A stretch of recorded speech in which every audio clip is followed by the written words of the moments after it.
certain power levers shifted significantly in chosen places as well as in certain chosen minds and hearts. It's a cosmic phenomenon unfolding right in front of our eyes, the rising of the eternal Dharma. But we are enamored merely by discoveries of heavenly bodies, pun not intended. Literally, a surgical arrangement of time, space, and causality has to happen for Dharma to rise, but we refuse to investigate it. These chosen minds and hearts caught the cosmic signal, and suddenly their hidden identity started manifesting. Their energies started aligning with their true identity. The cosmic started provisioning these chosen ones to allow them to focus on the signal Yoga Kshemam Vahamyaham. Such capable, capacitous, and competent minds and hearts gave free rein to their ambition, valor, victorhood, and total offering into the call of the cosmos. Their meteoric rise is awe inspiring to say the least. Be it Swatantriya, Itihasa, Nyaya Shastra, Artha Shastra, Rajya Karana, Yuddha Shastra, Astra Shastra Shastra, Urja Shastra, Sanskruti, Sanskrit, Bhasha Shastra, Natya Shastra, Niti, Jyotish Shastra, Darshan Shastra, Agama Shastra, and some more. There are these brilliant Bharatiya minds and hearts who have put in decades of dedication into these immense arenas and brought out the jewels for the rest of us Bharatiyas to pride about, to rant about, to now afford us to throw our weight about. It's due entirely to them, the Dharma Yodhas of an extremely youthful, ultra modern Bharat. Dharma Yodhas need a momentary respite for introspection. My humble wish is that this podcast offer the Yodha a meditative experience to recharge for an even more researchful assault.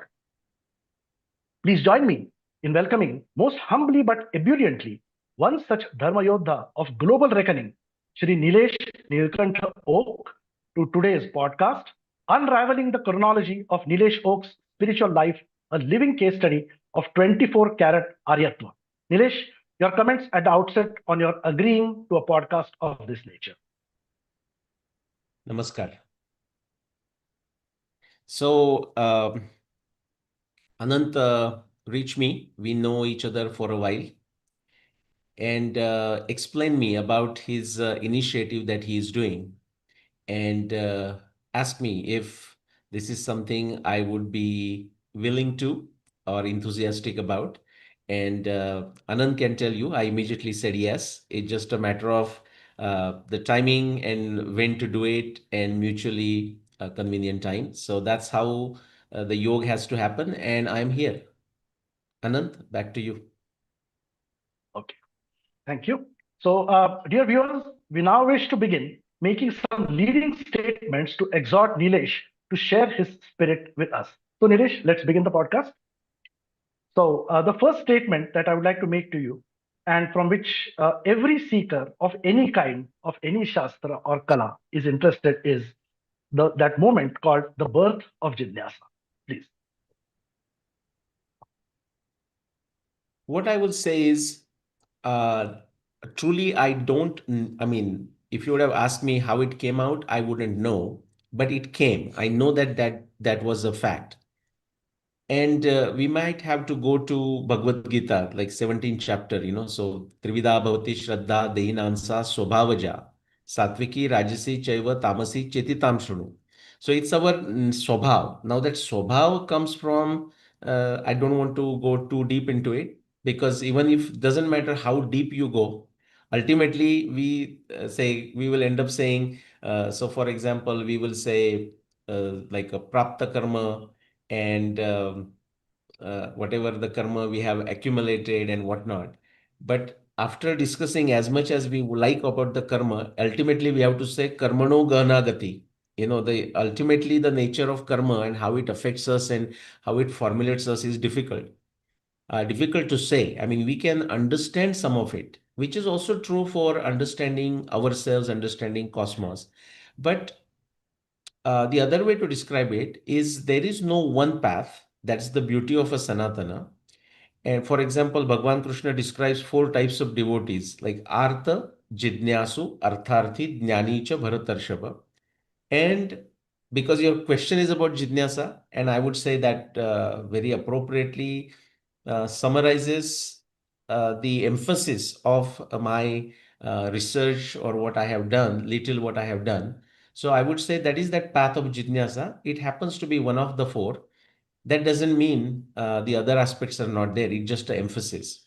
So what I liked, I mean, as a Swabhava, I would say right from the beginning is the very idea of unique inquiry out of free will, which is basically neither imposed nor restricted by somebody. Even when people are doing PhDs, you will hear many times professor will give the subject, what he or she is going to, the student is going to work on. And I don't see any problem with it. Even when I did my master's, naturally, whatever my professor was proficient at, he suggested. But because I had some flexibility, I selected him as a professor, and within that jargon, within the area that he was proficient in, I chose what I thought I will like.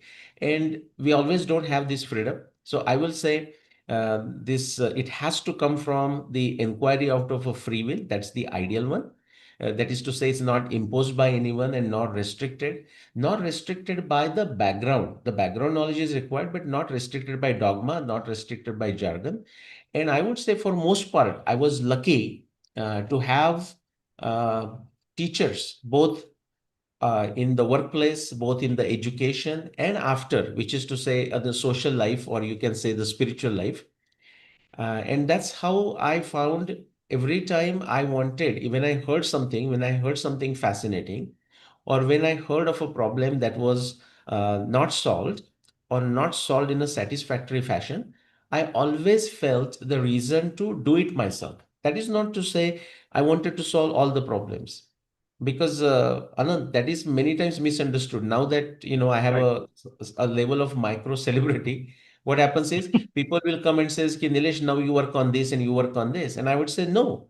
The very No, fact you have come up with this excitement, this is a perfect problem for you. You work on it. There is no point you asking me. So that was that jidnyasa that by luck, I should say, I was lucky to have it, and I was lucky to kind of explore it. That is the correct. answer. Right. Thank you. And that's the reason in my introduction or setting the record, I said minds and hearts. So this is the role of the heart. So it has the urge has to begin from the heart. The inspiration comes from the heart. Then the intellect follows it up and takes it up. So that's precisely what you said. So the next one, Jinyasa is fine. And then what happens is a person goes on learning the arts and sciences with God-given intellect, focus, and all of that. If the person goes on learning very fast, subject after subject, then Hmm. one fine day, the larger subjects come into the ambit of such an inquirer, and Hmm. that person then says that he is now qualified for Brahma Jidnyasa. Hmm. I would say Brahma in two senses. Brahma also means large, Hmm. the wide, the bruhat, and it also means the truth. Yes. So you can choose to answer it either ways or both ways. It's up to you. So how did this qualification of Brahma Jidnyasa begin? Okay. So from in the sense of a truth, but even see, Brahma can be considered. I mean, as you said beautifully, it's a Brahma means large, but also means truth. In fact, a statement of Mundaka Upanishad captures both of them. Okay, so Mundaka Upanishad says, Okay. Satyena labhyas tapasa yesha atma. I mean, if you want to understand that Atma, now Atma is same as a Brahma, because then we add additional things like Paramatma, but that's just to, because Yeah, the what happens is, technical. trying to explain the reality, not even explain, trying to grasp the reality, we use these different words, like we say let X be the answer, something like this. So we call it Brahma, we call it Paramatma, whatever, Purusha, whatever you want to call it. But Mundaka Correct. Upanishad slok is beautiful. In fact, it combines that the approach of a jidnyasa, how it ought to be. So, just to answer your Hmm. question, as a jidnyasa, qualifying for it, as a young person, as a child, we don't know. That's why I said it starts Right. with a swabhava.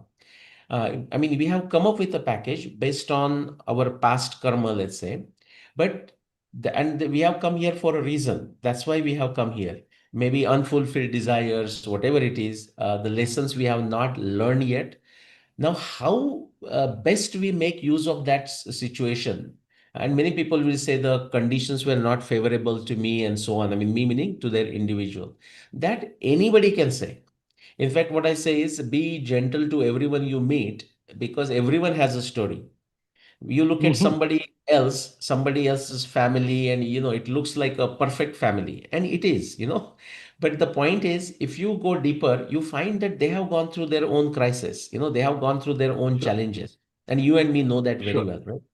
Yes. So, in spite of that, despite it, what do you do that matters? And Mundaka Upanishad gives a very good summary of it, including the approach, which is we'll come to that Vijnana and Adhyatma eventually. But it says Satyena Labhyas Tapasa Yeshatma, which is to say, if you want to understand the Brahma or Atma, which is to say ultimate reality, these are the very basic questions, even we humorously make fun of them, like who am I, why I am here, and what I want to do. Jokingly we make, I mean, we make fun about it, but those are actually very true questions that even people don't know how to ask, and they don't need to be asked to make a big fluff out of it, but they are there internally. Many times when people go in depression, basically they cannot answer why I am here and why I'm doing this, and that's Sure, when they go in depression, sure. right? So Right. satyena labhyas tapasa yesha. And depression, no, every time depression is not bad, it can actually give you that Yes. shock that is required. Oh, yeah. Satyen, so satyena labhyas tapasa yeshatma. So that ultimate Brahma, what as you said, is a big or the truth. And how do you get there? Satyena, by trying to understand the truth. And then the question is, truth of what? The answer is truth of anything. Truth of anything that excites you, and what excites you will depend on your swabhava again. So we just connect those. And it says Satyena labhyas tapasa yesha atma. And what is the method? Samyak jnanena brahmacharyena nityam. Samyak meaning Bhagavad Gita, if you have to summarize in one word, it is samyak. Okay, so it's a balanced way, very objective way of looking at it, like a sharp, scissor, or a surgeon's knife kind of thing, but with a knowledge. Samyak jnanena brahmacharyena nityam, which means there is a lot of hard effort associated with it. Tapashcharya is a must. And then I'll just summarize on the last two slok. It says, Antasharire Jyotirmayohi Shubhra. If you do this, like, you're set the goal as a prayojan, then you say, hey, I'm not going to be influenced by agenda, dogma, anything. I just want to the best of my ability, want to see what the truth is. And how do you do it? Through a very objective mind and with a lot of effort. That is the brahmacharya. If you succeed, again, the kripa has to be there. The kripa from the top has to come. But it won't come unless you put efforts, and we'll Right. talk about Right. that also. Absolutely.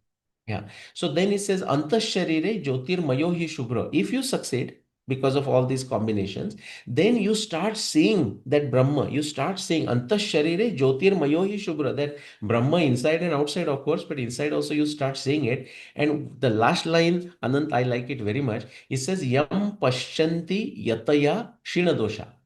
I like it because my mental disposition is like very scientific, I would say, in the sense of a Right. modern science, even Yes. reduction science. So minimization of error is what it is expecting. It's not Error. asking you to get rid of all your faults, because the Correct. very existence we have, the we are in this body, is a validation that we have still faults among us. Exactly. Otherwise, we Exactly. won't be here. We won't be here. Yeah. Please, continue. Yeah, so now I was going to say, so finally, what happens, which means we try our best, and that Satya, that every time we approach, is the best approximation to the truth. Because if there is a dosha, yam pashyanti yataya kshina dosha, if still there is a dosha, if still there is an error in our understanding, it will always be there. All we can do is minimize it. So to the extent you minimize your error in your tapasya, in your understanding, in your research, in whatever, in your yoga, dhyana, whatever you do, to that extent you get closer to the truth. But it's always an approximation to the truth. In fact, Dhaneshwar describes this as like Gurudev Ranade has described it beautifully. It's like a asymptotic solution, that mathematical asymptote that Oh, yes. I think it's a Asymptote. hyperbola. That hyperbola, it almost touches the x and a y axis, but Almost it touches. never touches. something The like error that. always remains. Yeah, yeah. Error always remains, but it is Always so close close. that practically you are there. And Dhaneshwar uses that drishtanta in his Dhaneshwari, the commentary on Bhagavad Gita. He says it's like a ripe fruit, but still totally ripe, ripe mango, imagine, but still connected to the mango tree. When Three. it actually separates from a mango tree, there is no pain and there is no dukkha nahi hai. There is no dukkha whatsoever. The tree doesn't have a dukkha. Tree is actually Fantastic. feeling very fulfilled. And the mango itself, fruit is very happy. And the person who consumes it is also very happy. Wow, kya baat hai, wow. Excellent kind of metaphor. Excellent metaphor. And this can come from Dhaneshwar. Thank you for sharing. So yes, so this point on the Brahma Jidnyasa is very good. So the person has to move from Jidnyasa to Brahma Jidnyasa in order to get wider knowledge, because otherwise that person is just, I mean, like you just said, there are lots of types of people. There are people who can restrict themselves to Jidnyasa. That is also fine. But then Hmm. if a person moves to Brahma Jidnyasa, then he moves into a different domain. The Hmm. requirements of the domain now start becoming very different from those that are ordained of a person with ordinary Jidnyasa. Let's say Hmm. pure science or this and that. Even that, it's a tall order. But now we are talking of something very different. So the next Hmm. kind of statement or would be, how does one then reorder life for tapascharya, and how does one stem the flow of dispersive energy? Because for Brahma Jidnyasa, it is required. Hmm. And no, good question. See, the litmus test is now we may use word Brahma Jidnyasa, or let's call it passion, for lack of anything. Passion. Because Absolutely. Yes, you can, passion. yeah, because you can achieve, you can get to Brahma, you can get to the knowledge of the ultimate, or I would say a best approximation to the ultimate, because it cannot be captured in the words anyways, right? You can get to Yes. that by actually following passion in anything. Wow. When many time, any you can start anywhere. And what you find in our Sanatana tradition, the world traditions, when I say Sanatana, I don't mean in a restrictive way of whoever Right. is Right. following that open framework, worldwide, whoever is Right. following that open Absolutely. Yes. framework, Worldwide. not constricted by any dogma or a jargon. What you Right. find is they almost reach the same conclusion. It does not matter where they begin. So, for example, Absolutely. somebody may be interested in agriculture. Other person may be interested in trees, planting the trees and forest or something like this. Other Sure. person may be interested in the rivers. The next person may be interested in mountains. The fourth person may be interested in architecture. The next person is interested in astronomy. Medicine does not matter.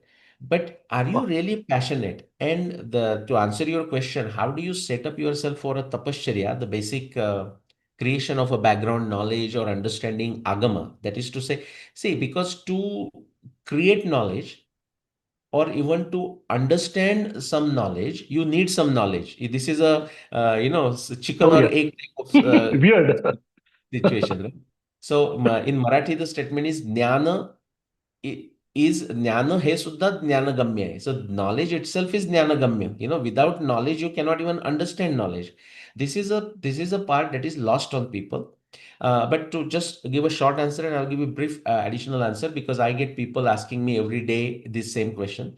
But I started myself, and I would say, in a way, it happened, and that's why the are you truly damn serious? That is the question. Because if one is not serious, then when I tell people, okay, then just do it. This is how, for example, they will ask me, my last 35 years, let's restrict to 35 years. And they say, oh, you were working full time, you were, a very influential position or important position or positions where you have to do a lot of work. It was not a 10, a 7 to 5 job or something like this. How did you manage time for this? And I said, well, if that's my desire, Bhagavad Puran gives many good analogies for this, but if you that is my desire, I am going to be very smart about it and find time. So the simple things that Exactly. I did, and they happen naturally, Ananta, which is like no TV. Like Uh, in our house for 35 plus years, there is no TV. And let me tell you, before 35 years, I did not have my house, so there was no TV. OTP. right? And then no newspaper. And so what happened is, actually, it's not like I did not take newspaper. It's not like I did not watch or do not watch TV. I do not watch any TV anymore with commercials. That's a minor situation now. But I'm saying, not of my own, or I am not in any way addicted to it, period. I will enjoy Right. a serial. I may even sometime do a binge watching and watch something important that I Sure. want to watch on a Netflix or serial, whatever. But as Sure. Sure. a part of everyday life, like, as I must have it, no TV, no newspaper, Habit. no mag habit, as a habit, excellent, no magazines. And then to create that particular things, I said, where can I get this knowledge and what are the efficient ways? So for example, like, if I want to understand about the nature, I started trekking. Because of my business thing, I had to play a lot of golf, meaning something that I used to laugh at it. And now again, I can laugh at it because I have taken a sannyas from the golf now. But there was a time, just because of my business or because of my work, I had to play golf and I became good at it, good at it in the Right. extent now they're thrown, but I had few trophies, Oh, at a wow. very amateur level, but still, my point is that also taught me a lot of things. So some of the business I could carry while I'm doing this and also enjoying my life. Trekking, the same thing. Then I made a rule to myself. I joined Toastmasters, where you get people from different areas, and a very active, very functional type of Toastmaster club. I did that in Canada, I did that in US and different places. And then I made a rule to myself. This is the last one I will give as an answer to this. Because I had to travel globally, and these are like, these are old days, but still there would be like a 12-hour flight and 14 and a half, 14-hour flight and so on, and like say Atlanta to Japan or Atlanta to Beijing or something. And many people just complain about it. Oh my God, I have to take this long flight. And I made a rule, like every time for a long time I did this, I carried three books, like three books that I have not read, but I want to read. And I will take it on that trip, on that flight, and I'll try to finish them. Whether I finished it or not is immaterial, but two Yep. things happen. Most cases I completed them. I could even take the notes because nobody's there to disturb me in that long journey. Not much else can be done. And the most important part, Ananta, is that I had no reason to complain, like, my God, this is a 14-hour flight. In fact, like, my book is not completed, and I would say, oh, only 1 hour left. How am I going to finish my book? So, and that's how Nice. I, yeah. So great. So we are seeing some sort of a logical sequence emerging now. So first is the Jidnyasa, where the person starts developing curiosity. Then Brahma Hmm. Jidnyasa, you renamed as passion, which is fantastic. Hmm. Now the person is now reducing his ambit, basically. So with Hmm. that, the third, once he does that, then we are talking of tapasya or Hmm. reducing the dispersive energy. See, first Hmm. the ambit gets reduced, but then what about the energy? Energy keeps playing games with the same person. So, like you said, the third person is management of habits. That is, in Hmm. simple words, tapasya, trying to order the daily Hmm. habits in a way that you can focus on the passion. That Hmm. was point number three. The next one that comes now. Now, this is all negative. Like here, we are Hmm. like reducing. Now, the Yeah. fourth point that comes in the life of a sadhak, it's a general way. Sadhak is we don't have to take it too seriously, like suddenly visualize a sannyasi or something like that. Any person for whom there is an objective in life, be it anything, Hmm. is a sadhak basically, because there is a sadhya. That's all, simple. So then such a person needs eka agrata, developing the muscle of physical, Hmm. sensual, mental faculties to function like a veritable lens to focus on the objective of the jinyasa. So this is required. How to develop this concept? Because this is something positive that one has to develop. It doesn't come by itself. So please, your thoughts. Agreed. And and that's why, because now we are having discussing, and those who are listening, sometime they may get the idea. I hope they don't, but it's like, oh, it's a very smooth journey, but also a very accomplished journey, in the sense there are no challenges or the person is very disciplined. I will tell you, I'm not disciplined when it comes to yamaniyam. In Yaman, fact, Yaman. Got it. in fact, I mean, just as a, that's why sometimes we are complementary couples, So Ashwini, you have met her, my wife Ashwini. So she, when it Yes, comes to yes. Yamaniyam, like following down to the clock, down to the minute, I don't think anyone comes Meticulous. close to that. Now, that also may be not liked by people, because we go to somebody's place and she asks me how long we are going to spend, or she's going to spend, or whatever the next meeting is, and it's like 55 minutes. Right at 54 minutes she will say we have 1 minute to get out of this place. Okay, that's not me. Now I'm not saying this with a pride, no, but that's just a crutch. That's what I need to work on, I have worked on, and I will continue to need to work on. But that's when we need to understand the differences in the swabhava of a people. Okay, so the way Correct, Ashwini correct. will get something done is different than the way I get done. For example, once the task comes, she's usually the one to jump on it and complete it. And I'm the one, like, I don't know, there is this different colors like Myers-Briggs and DISC and all this personality profiling that we do. For example, if you go by the color, I come into the blue color, which is like the I person thinks see. a lot but doesn't actually act. I mean, at least that's how stereotypical description. So, Okay. the important thing is that you are aware of it. So, but Hmm. the ekagrata is not an issue for me. I'll tell you where the ekagrata is an issue. So, as such, I am a fidgety person. Like, if I'm working on something, say about every 15-20 minutes, I need to get up and do something. That's there. But even when I get up, that doesn't mean I have given up the subject. It's just that I Sure, don't want to sit in one place or stand up in one place and so on. sure, sure. So the habit I got into is that I will still maintain my focus, but I will change the nature of that work. So, for example, I may be reading a book and then I will go on a walk to reminisce about what I just read or whatever Right, it is. right, right. Or I will formulate a problem for me, and then even on like a 4 hour long flight, I will just Yes, ruminate and see what different ways I can try to solve that problem. And so problem. long walk, and I'm on a humorous note, but on a very serious note, you might have heard this, like Mark Twain. He has a quote, and I'm paraphrasing it. He says he trusts those thoughts. He trusts only those thoughts that used to come to him or that will come to him only while he's walking. I That see. those are Haha. those are the only thoughts he trust or he trusted. And frankly, so when I read that, and of course I love walking, I cannot run, by the way. So everyone has a limitation. Ashwini can run, I cannot run because it just creates a problem for me. But I can walk like long. I can take long walks alone or with someone, and alone are also phenomenal walks where I would just process this thing. Some of the great things, great in the sense, some of the revolutionary insights or revolutionary breakthroughs that Anant I have got while doing a walking, a simple plain walk in the jungle, in the forest next to my house or something. Nilesh, let me just interject here and see if this makes sense. There is this Korean technique called sujok. You may have heard about it. No, It's tell me essentially about it. su means Yeah. yeah, the su means palm and Huh. jok means soul. Hmm. So palms and soles technique. Technique means Hmm. it's a technique of acupressure. But Hmm. I have studied it in good depth based on the available literature. It's a Hmm. bioelectrical signaling mechanism from these antennas, the palms and the soles. Now, what Hmm. is this bioelectrical signaling? These two areas are directly Hmm. connected to various parts of the brain, Hmm.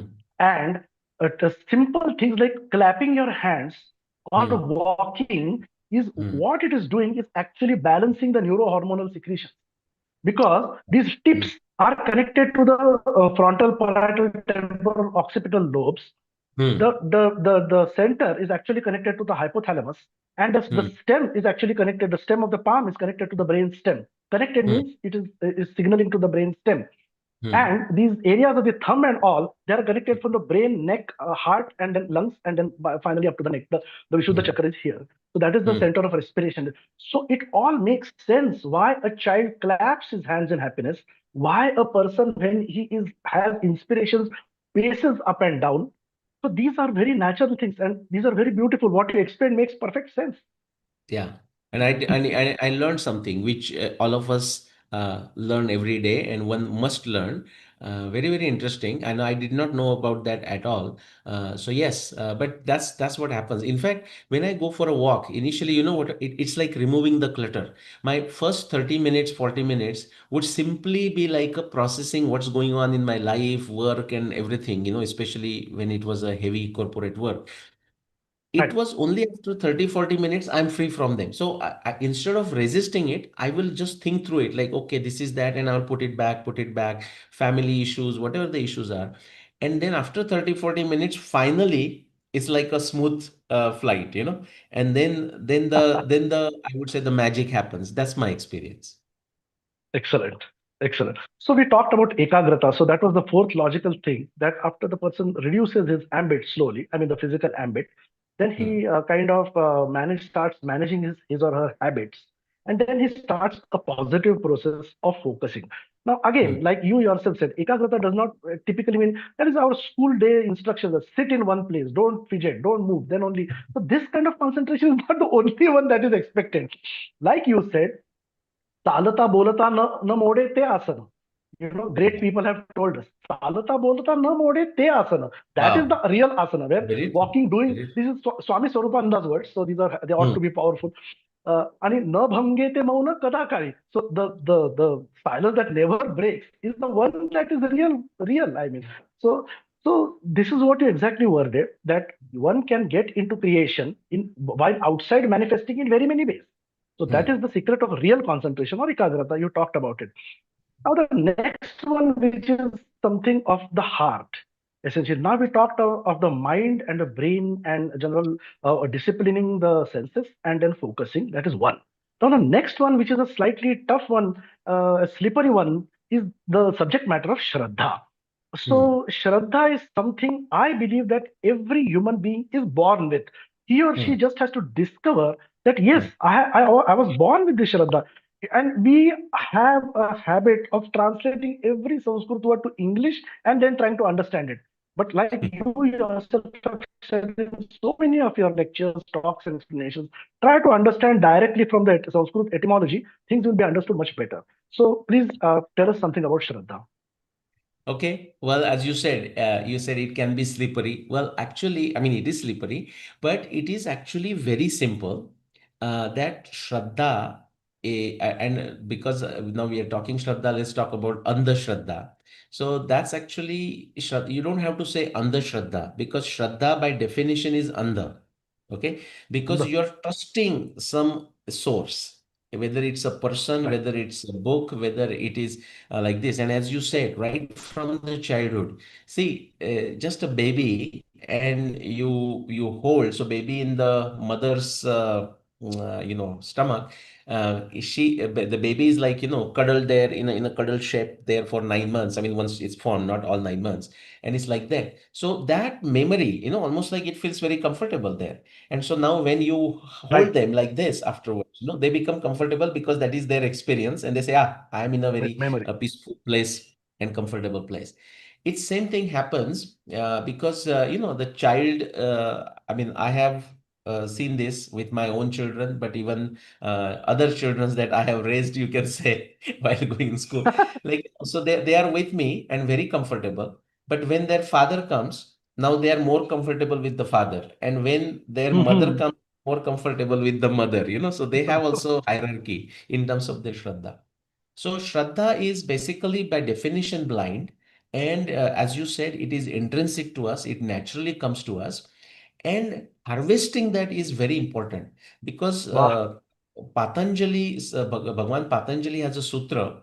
And you mentioned that, like right at the beginning, you said heart and a brain, something like this, Brain. which is Yeah. which is a perfect one. This connects heart and a brain. This sutra of Patanjali. It says Shraddha, Virya, Smruti, Samadhi, Prajna, Purvaka, Itaresham.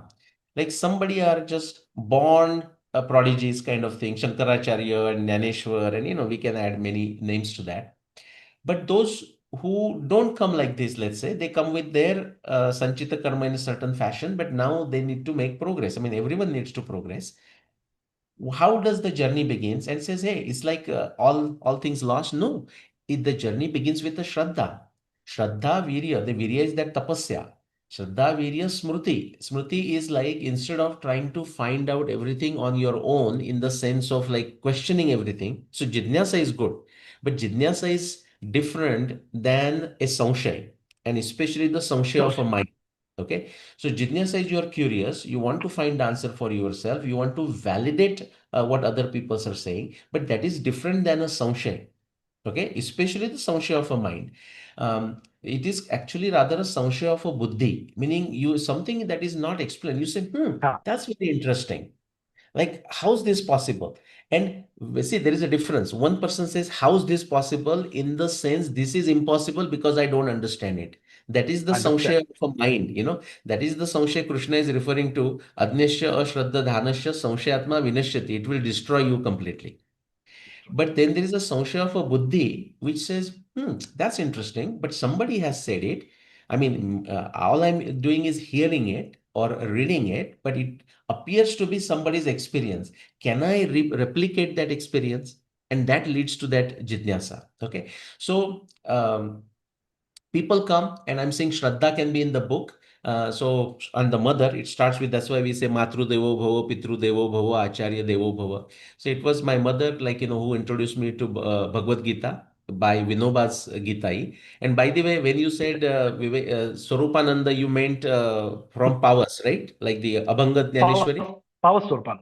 Abhangat Abanga, Jnaneshwari. right, right. So wonderful. Yeah. So I've been there. So Vinoba's Gitai actually did many things for me, because now I have a direct access to, I would say, based on my experience, not on the blind Shraddha. I might have started with the Shraddha, but now I can say experience. I don't need a Shraddha anymore. In fact, that's my advice to everyone, and it becomes a Shraddha for them. They say, Nilesh or Nilesh ji, I want to start somewhere. Where should I start? Where, how can I understand what you are doing, or how I know which area I need to work on? Honestly, Anand, it doesn't matter what question they ask, and they may think I'm being lazy about it. No, I'm not being very lazy. I'm being very effective about it in my answer, which I say start with Bhagavad Gita. And Okay. then they say, Okay. well, then they say, which Bhagavad Gita? I say, which one you have? No, you suggest me one. I say, go find one. See, this is when people don't get out of this questioning and they don't do anything, they don't do tapasya. It is basically a very tamasi attitude. Many people will Right. say, Right. which Valmiki Ramayana I should read? I said, which one you have? Oh, I don't know any. I said, did you search about it? Don't waste my time. If the person, I will tell Exactly. you, I mean, some of the people who may hear this and say, no, no, no, that's not true. I truly want to read, I wanted to read it, but I did not know. Well, come on. If the person wants to read it, say, suppose when we like cricket, or when we wanted to watch movies, or whatever the favorite thing we wanted to do, or eat ice cream, honestly, we did not wait for permission from our parents or anything. If I Exactly. wanted to eat ice cream, Exactly. I found a way. Like, I will tell you a humorous, and I mean, it happens in every family. In our family, like Uh, our son Nihar, uh, you know what he will say? uh, Something he will do, suppose he is doing today. I mean, he's grown up now, he's 28, but I'm saying, suppose he's doing today, which if he says it, we will kind of, or definitely Ashwini would go and say, no, no, hold on, don't do that right now. So what he does, he doesn't tell us now. He says 6 months uh, after. After directly. Yeah. Yeah. So my point is that Shraddha is important. So he knows the bounds, that Niti bounds are He knows known the to him. bounds. But there is also the freedom Yes. that you have so Shraddha, it begins with Shraddha, but then we need to know how to use the freedom, how to use restrict it with a Niti. My point is, it starts with the book. It started for me with the Bhagavad Gita, but then great people came in my life. Maybe as they say, when you are ready, the guru comes. And I'll just mention some people who have, I mean, there are many more, but just as a illustration, I'll mention few names, which is Vinoba, and I just call it a trinity of mine is Vinoba, Joseph Campbell, and Karl Popper.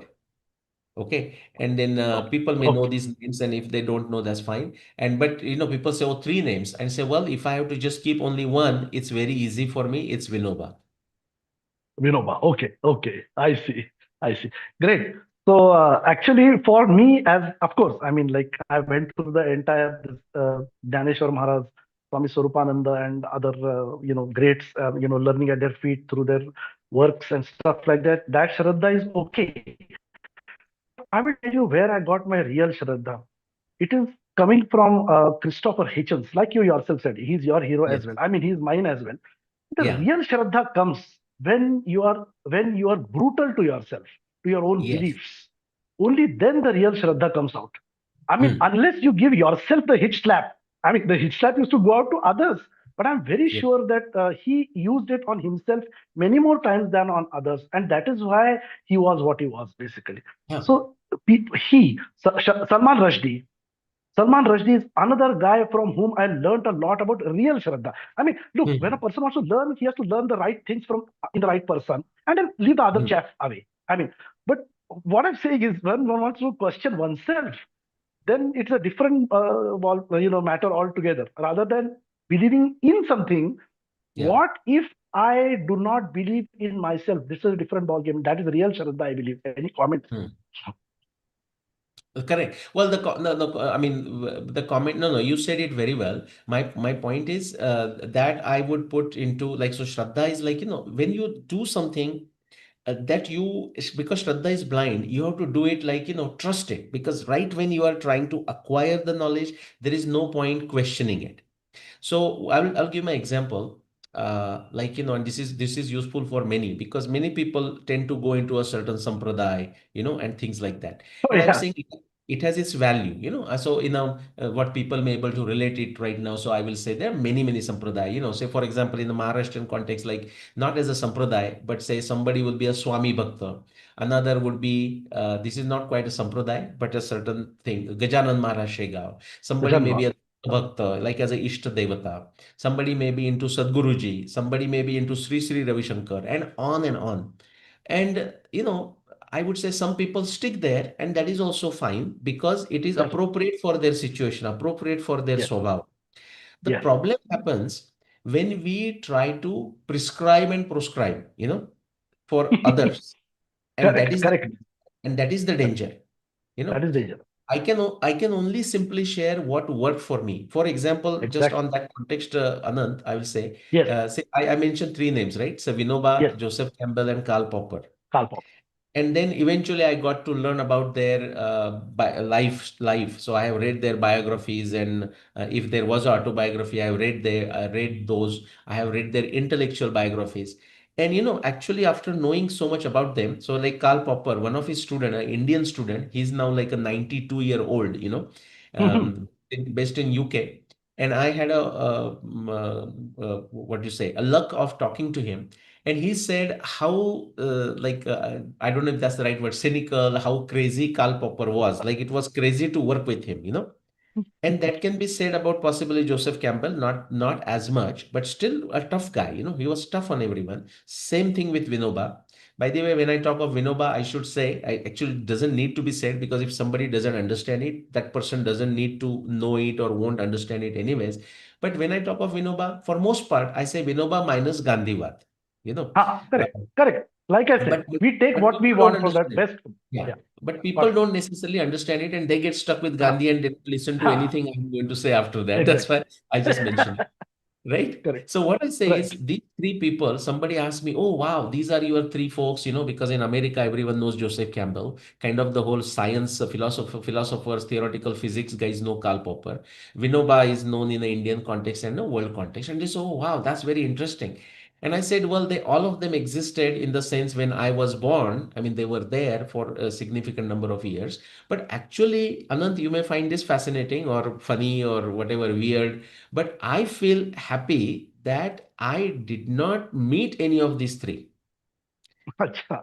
Yeah, now that's why I thought you may find it weird. And so for my swabhava or my limitations, I would say Mhm, it's useful mhm. in this way because I was telling you about my experience with other sampradaya, and Yes, and yes, I learned from everywhere. See, the yes. अवधूत, जो जो जयाचा घेतला मी गुण त्यासी गुरु केला जाणं गुरुसी आले अपारपण. Got So if everyone you find something good and you have to imbibe it. And I it. Imbibe. benefited from all my interaction with sampradaya, and it's not like a Hmm, past tense, it hmm. continues.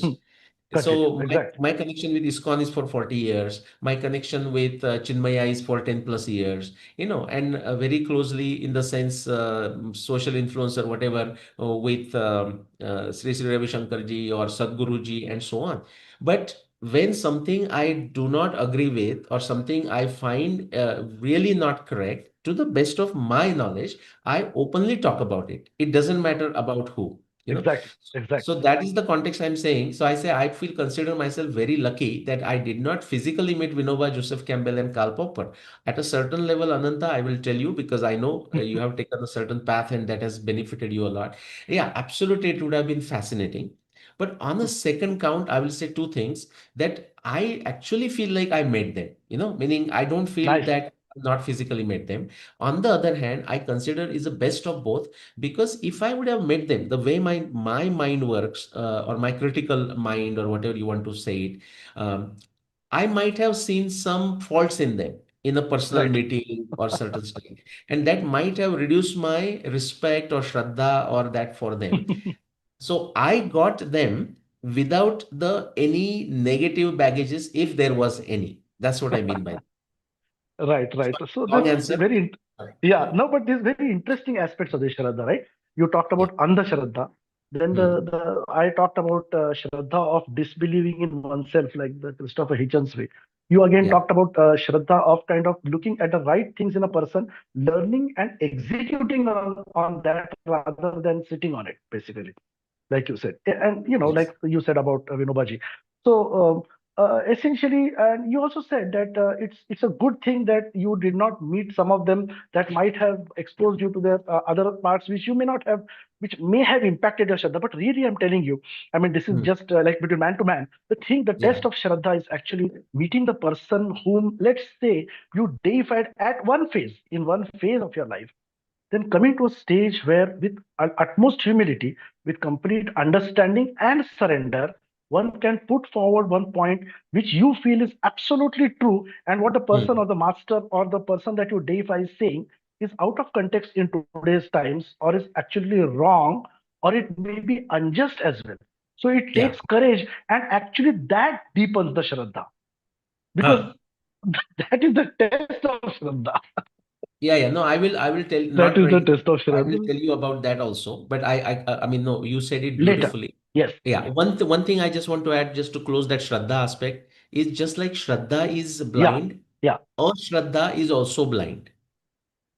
Okay, the lack of faith, Ha ha. I mean, if we Okay. have to Okay. translate it, Ha ha. the lack of faith Yeah. is also blind. Just like the faith Ha is ha. blind, Oh lack of yeah. faith is Oh also yeah. blind. Okay, Also blind. so for that reason, I will say the people who generally in a social context, people who wear, including Christopher Hitchens. I mean, he's a fascinating guy. I mean, I loved every all of his work.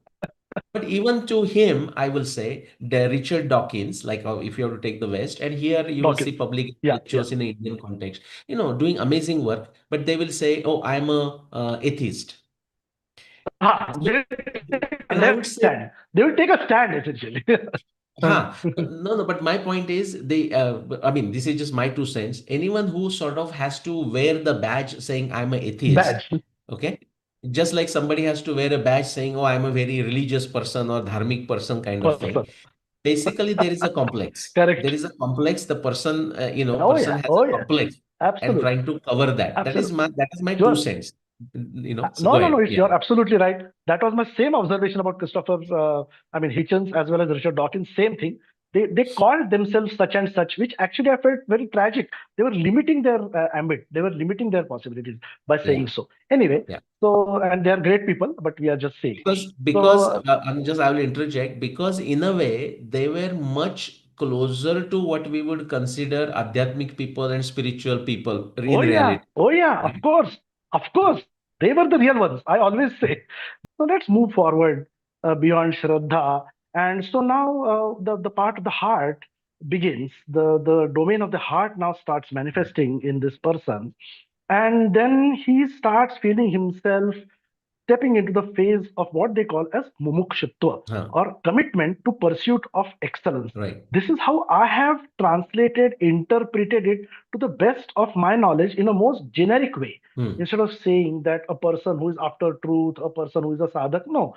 a commitment to pursuit of excellence is a mumukshu. This is my understanding, but I want to know your thoughts. Okay. No, you say your understanding is correct, but again, what happens is like, you use the word mumukshu and people are saying, what is that, right? It begins like this, or pursuit of excellence, or even a passion. Like it happens in my family. Like my daughter, I will complain. I say, hey, you're doing everything great, but I don't understand what that specific one field that for you have a passion, you are passionate about. So when she's even young, and you're right. So when I say, and she says, Absolutely. what is dad's complaint? And she will say, oh, I don't have passion. I said, no, that's not what I mean. I don't understand what your passion is, because it's like very obvious through your actions. Like says Sachin Tendulkar might be his passion for cricket would be very obvious. We don't know that, but it would be very Right. obvious, right? The person would be playing Correct. Bhimsen Joshi's passion for Yes. music. That's what I mean.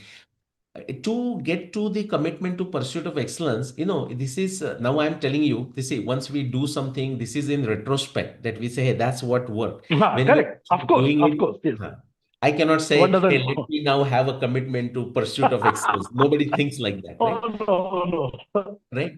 no. So the couple of things. So we have this very famous slok that most people will know about Bhagavad Gita, but it is actually misunderstood, and I'm not even going to bother to explain it, which is karmanye vadikaraste ma phaleshu kadachana, and then ma karma phala heturbhut, etc. So like you do the karma, but don't be attached to the fruit of it. And people say, what nonsense? I mean, as a prima facie, that's absolutely correct Yeah. reaction.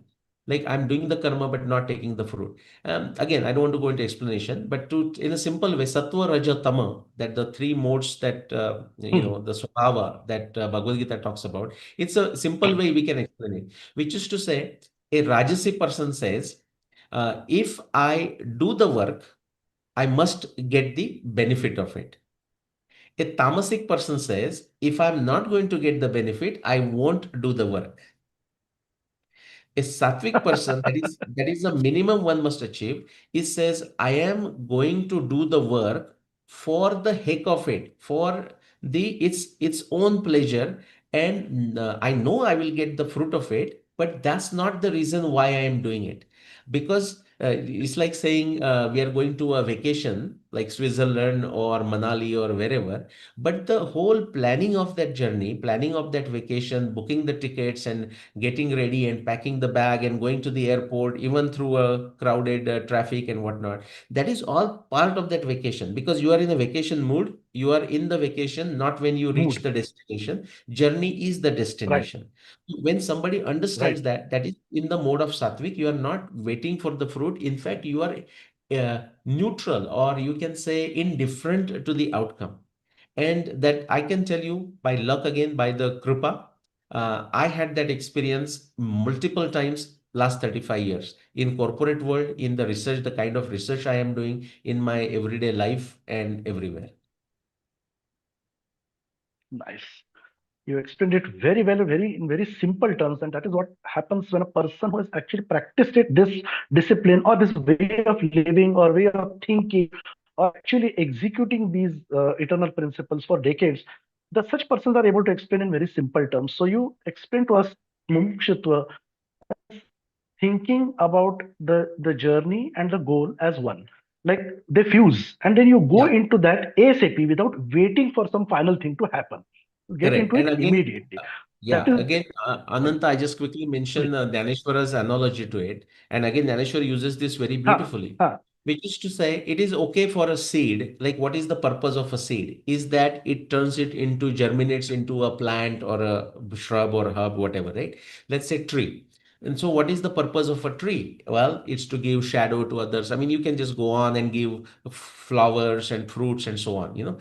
And just to use that metaphor and close it, he says, what is the literally the word fruit? We say like a fruit as an outcome and something like this, fruit of your work. He says, what is the sure. purpose of fruit? And Dhaneshwar says, the purpose of the fruit is its own existence. There is nothing additional to ask. Wow, Okay. So that's what that I would, fantastic. when you understand that, then I would say the excellence is a natural outcome. You don't have to put some extra efforts to achieve it.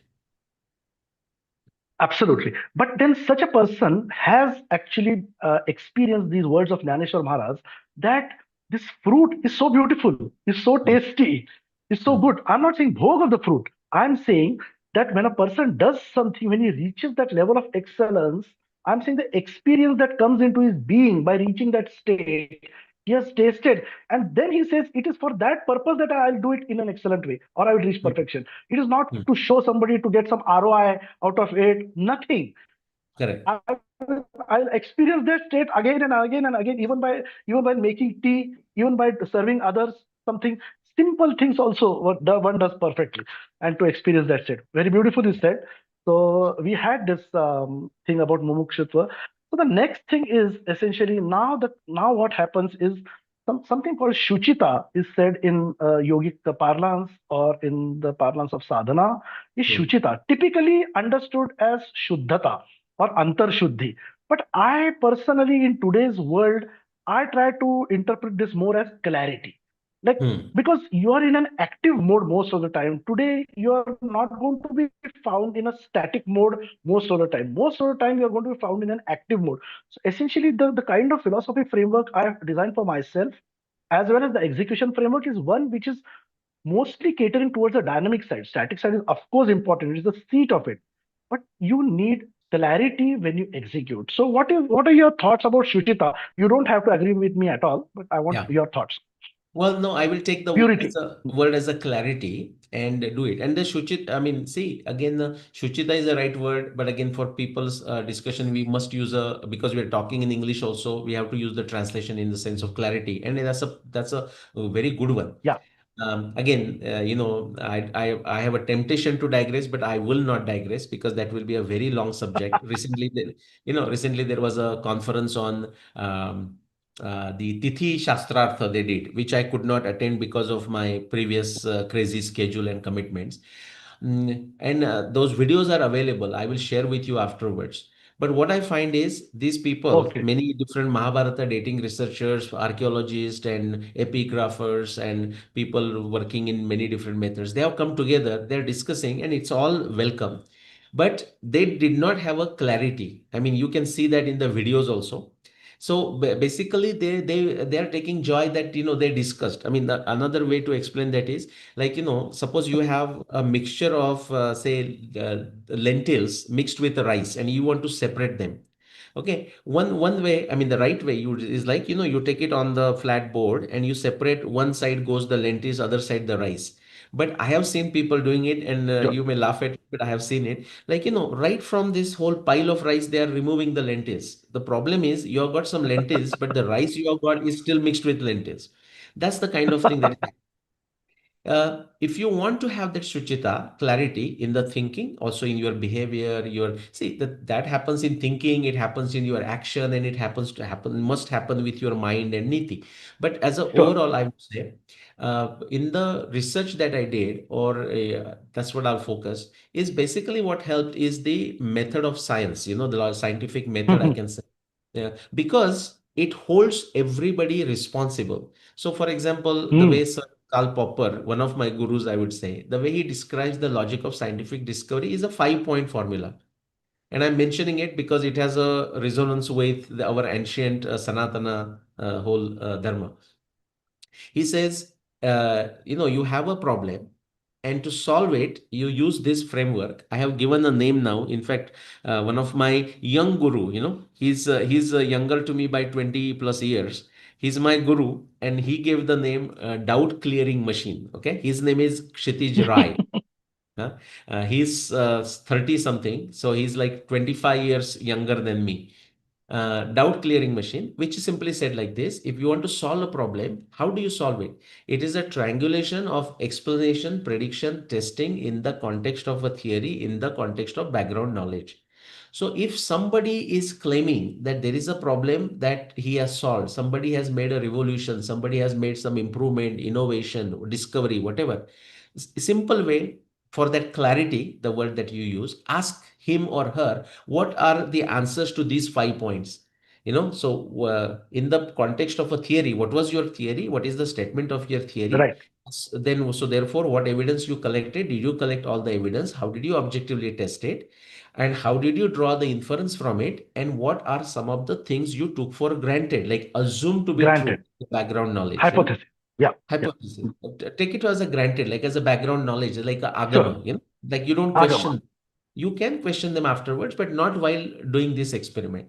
Now, Right. what is this logical method? Thousands and thousands of years before Sir Karl Popper, like sage Gautama, in his Nyaya Darshana, he uses the exactly same language, much crisper and shorter because it is said in Sanskrit. He says Pancha Avayavaha, five Oh, elements. And those five elements are exactly these five elements. No difference. wow. Okay, Wow. so this is the method, and so many people will say, but hold on, I'm a Vedantist, and I am like a Mimamsa, and therefore I don't use it. And I say, what nonsense! See, Shankaracharya is while he's talking of a Uttara Mimamsa, whatever, but in while he's communicating, while he is doing a vada in the sense of a samvada, he is Debate. using he every place, every single argument, he's using this five-step framework. Shankaracharya's time is, I mean, that's also debated, but in my subjective Debatable, but point, 500 500. BC. Best, let's take Yeah, it 500 BC. yeah, I'm saying that's when he's talking, and he's not saying he has invented it. He is using that Nyaya Darshana. So that's what I'm saying. So that brings to me, that brings the clarity. And if there is any listeners who need to take that one single takeaway out of all this discussion, I would say embrace the logic of scientific discovery or embrace the Wow. Nyaya Darshana's Pancha Avayava. Wow, very good. Excellent. So I'm glad that we interpreted Shuchita, the purity in modern spiritual practice to mean as clarity, because that can aid us way more than the way that it is taken very conventionally and try to Hmm. follow it by self-suppression, or it will not work in modern times. Basically, the modern times are full of exposure. And exposure is not taken in a negative way. I'm saying in a very highly positive way, that we are now under the what should I say? We are in touch with so many more things than we were before, so we cannot afford to hide from any of them. It won't be possible. So Right. maintaining clarity instead is the better weapon. So yeah. Yeah. So we now move See, forward in the yeah, yes, just please, quickly, I would add, see, it's not, as you said, please. like I mean, you don't accept it that way either, but many people think it's in a sense of suppression. It's not suppression, it's a restriction, but restrictions not in a bad way. See, for example, Not it. you want to go to different places, whether by rail or whether on a road, it's very important that you better stay on the rail track or on the road, to go to different places, right? Absolutely. You have to respect the boundaries, correct? So the next one that happens now, the person is basically, yes, he has clarity. The moment a person has clarity, he is now acting in the world. He has come Hmm. with this background of the preparation of the mind and the heart.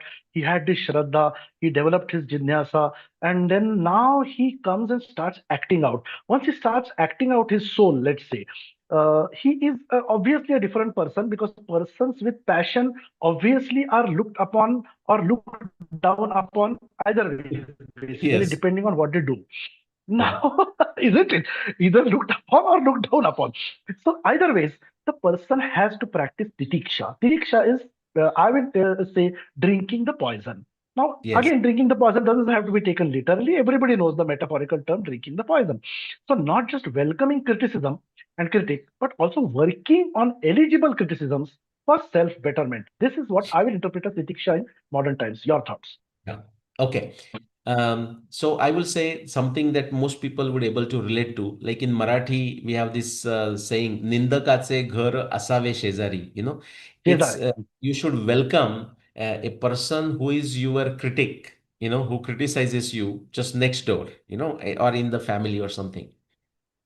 Um, but I would say even we can go further. Like, why wait for a nindak who is your neighbor? Why not you yourself be your nindak? Nindak, again, as Correct. you said, nindak can be seen as a bad way, but critic, you have to be your toughest critic.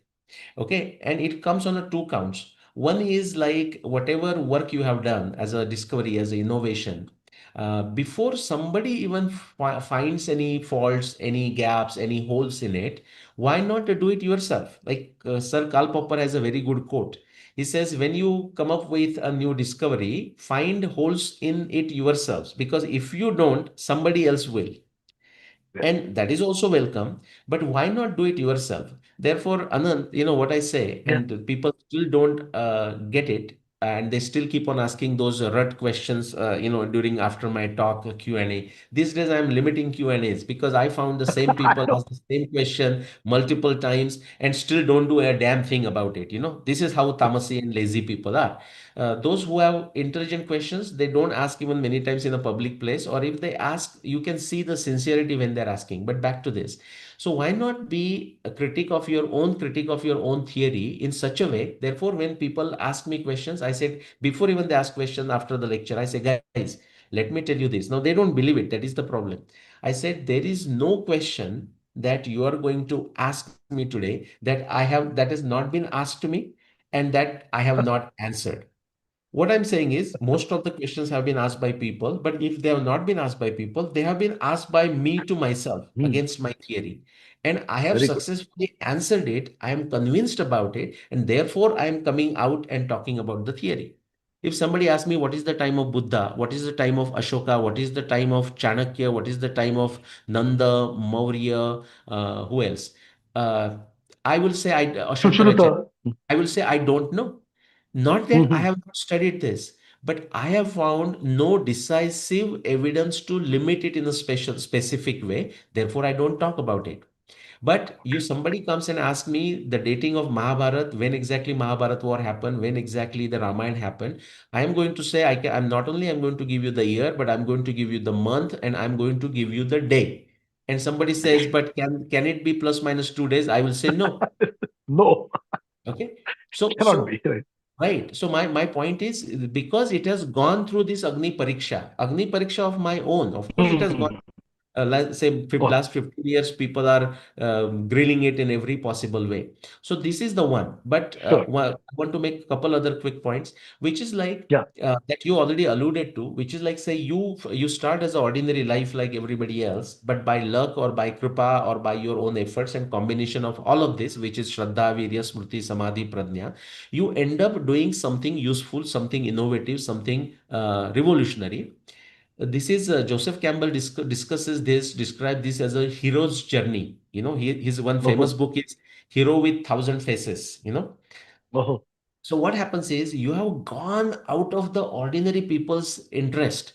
You have gone into the different universe, so to say, different field. You have done something there. You are damn excited. Now with this, you come back. You if you have seen the movie Ten Commandments, like Moses yes, goes yes, of course. takes the Ten Then he Commandments, comes down with the commandments. and He feels nobody's interested. They're having a nobody's party. interested. They're They're having having a a ball. party.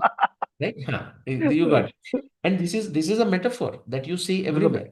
So now you come back with this. Say, if you read Dhaneshwara's sixth chapter of Bhagavad Gita, because he's all, I mean, you are also Natha Sampradaya, he's also from Natha Sampradaya. He has this experience of Kundalini Jagruti and whatnot. When he describes it, and when I read it, I mean, literally, I will tell you, the first time I read it, literally my reaction was, what the hell is happening here? The way he describes it, amazing, beautiful, but also shocking and frightening, something like this. This Sure, is the same way sure. you come with this discovery, and then the shocking experience that one has and I had, and I'm still having, Anant, I will say, is when I come back and I want to tell this now exciting thing that I have found. And frankly, Exactly. as much as you will say so many people, thousands of people are listening, I will tell you, there are thousands and thousands of people are listening to it through podcast and lectures and whatnot, but they are not interested in listening to really what I want to tell. So, I, so what I say I, is, in last 15 years, out of say 100 things, that 100% what I want to tell, I have not been successful in telling, conveying to people or communicating to people more than 3% of what I want to say.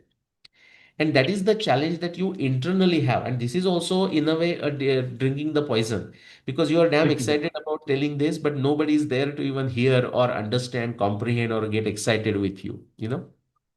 very nicely said. I like this different aspect of Titiksha that you pointed out. That let's say you discovered something about some interesting thing, a truth of Hmm. existence, like they say. That is precisely a facet of dharma. And you come back and now you want to tell, and you want Hmm. to, let's say, to as many people as possible. Your dream is that even the man on the street should be able to understand, because it's truth is always simple.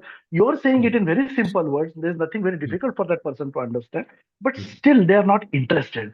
And most people are not interested in truth. So this is the experience of Shankaracharya Bhagwan also.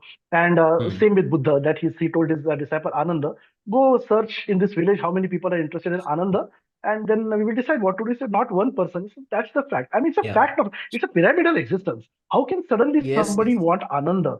People will want Yes. Sukha first. Who is like Correct. the kind of things we are discussing, right?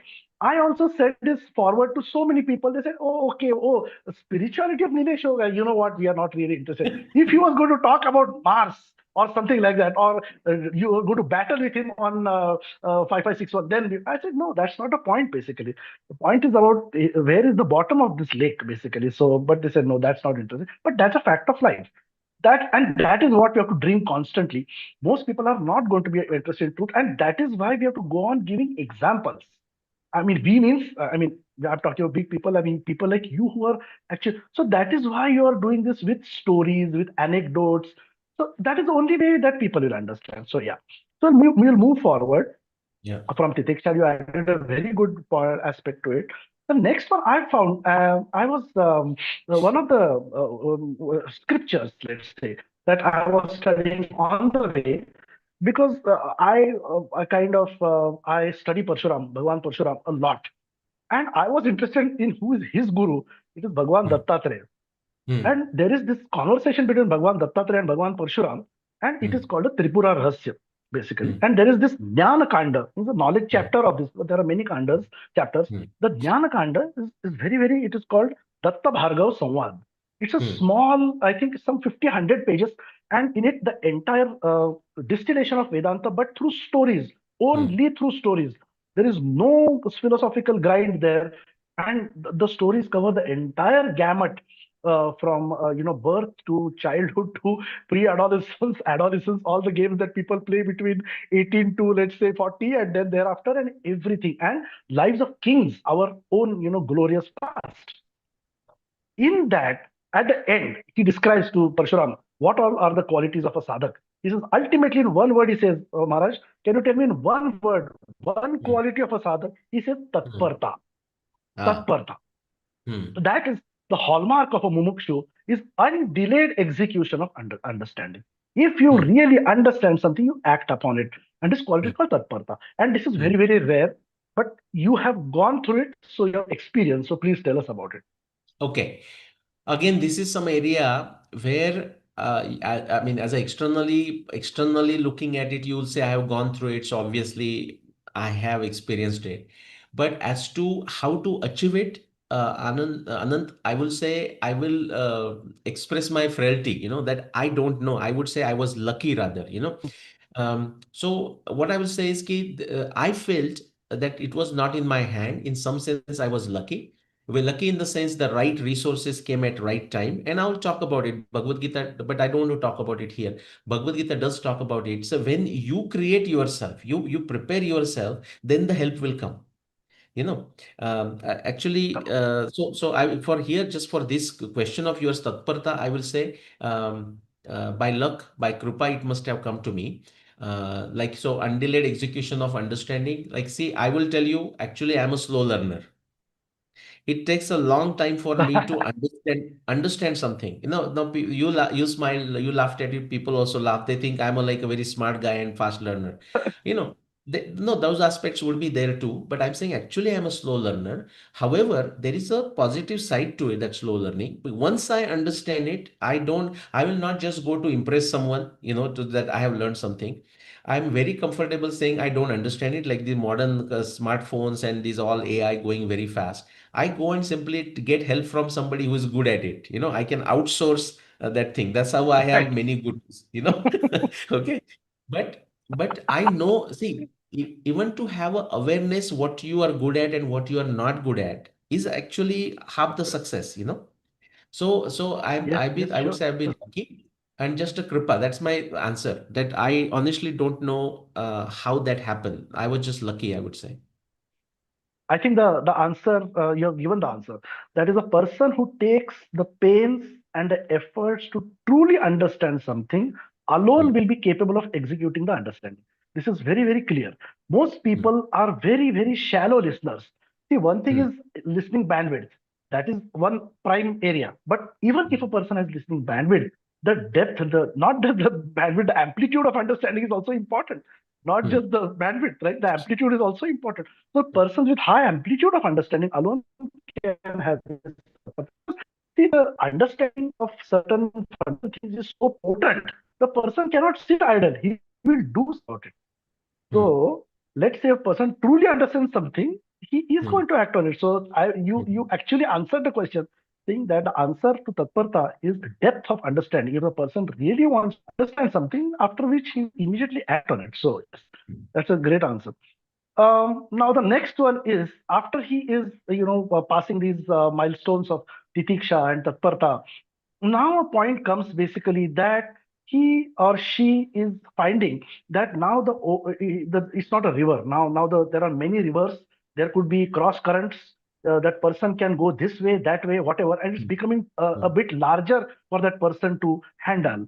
And Hmm. he or she has seen the works of somebody else in that particular field, let's say, Hmm. and who you feel have been able to manage these currents and cross currents quite confidently and with finesse and with control. And now you want to learn from that person how he or she did it. So the next question, logical question is, I will say, a pristine mumukshu means pristine means a Hmm. person who is absolutely crystal clear about what he or she wants to do. Hmm. Alone is led to a guru. And in your case, I mean, through initial observations, is Dr. P.V. Vartak. And I will Hmm. call it the meeting of the guru is actually the mystery of unseen cosmic forces. And Hmm. in your particular case, you journeyed all the way from USA, probably Massachusetts, to Pune to meet this Yes, guru. So let's correct. talk about it. Yeah, you want me to talk about it? Sorry. Um, you froze, I think. Your screen froze maybe, or on my side, I'm not sure. Can you hear me? Can you hear me? Yeah, yeah, yeah, I can hear you. Yeah, I think For there was a, a blip. There was a short blip. There was a yes, short yes, blip. So I would right. want you to talk about the need, or when does a person really, uh, or is there a dire necessity of a guru in the life of such a person? Does Huh. the guru, this thing happen? How did it happen in your case? Right, right. Okay. So, yeah, so I would say, see, if you would have asked me this question when actually these things were happening, I wouldn't have answered the way I'm answering today. Sure, Okay. of course, not retrospect. Yeah, Huh. It's like somebody threw me into the river and say, go swim, learn swim, something right. like this. Okay. Sure. But now in retrospect, what I would say is that guru is one in the sense of it is a tattva, it is a principle, I would say. It comes to you in very, no, this is my understanding. This may not be other person's understanding, and that's fine. I do not feel that the other people have to take my understanding. They can only take to the extent it is useful to them. Guru is Yeah. one, it is a tattva, it is a principle, you can say. It comes to you in various forms as required.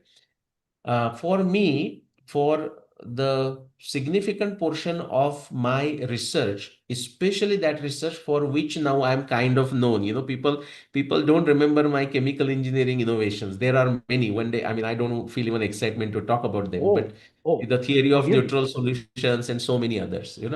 But so now it's a Mahabharata, Ramayana, basically, different multidisciplinary scientific investigation of our civilization, culture, antiquity, whatnot.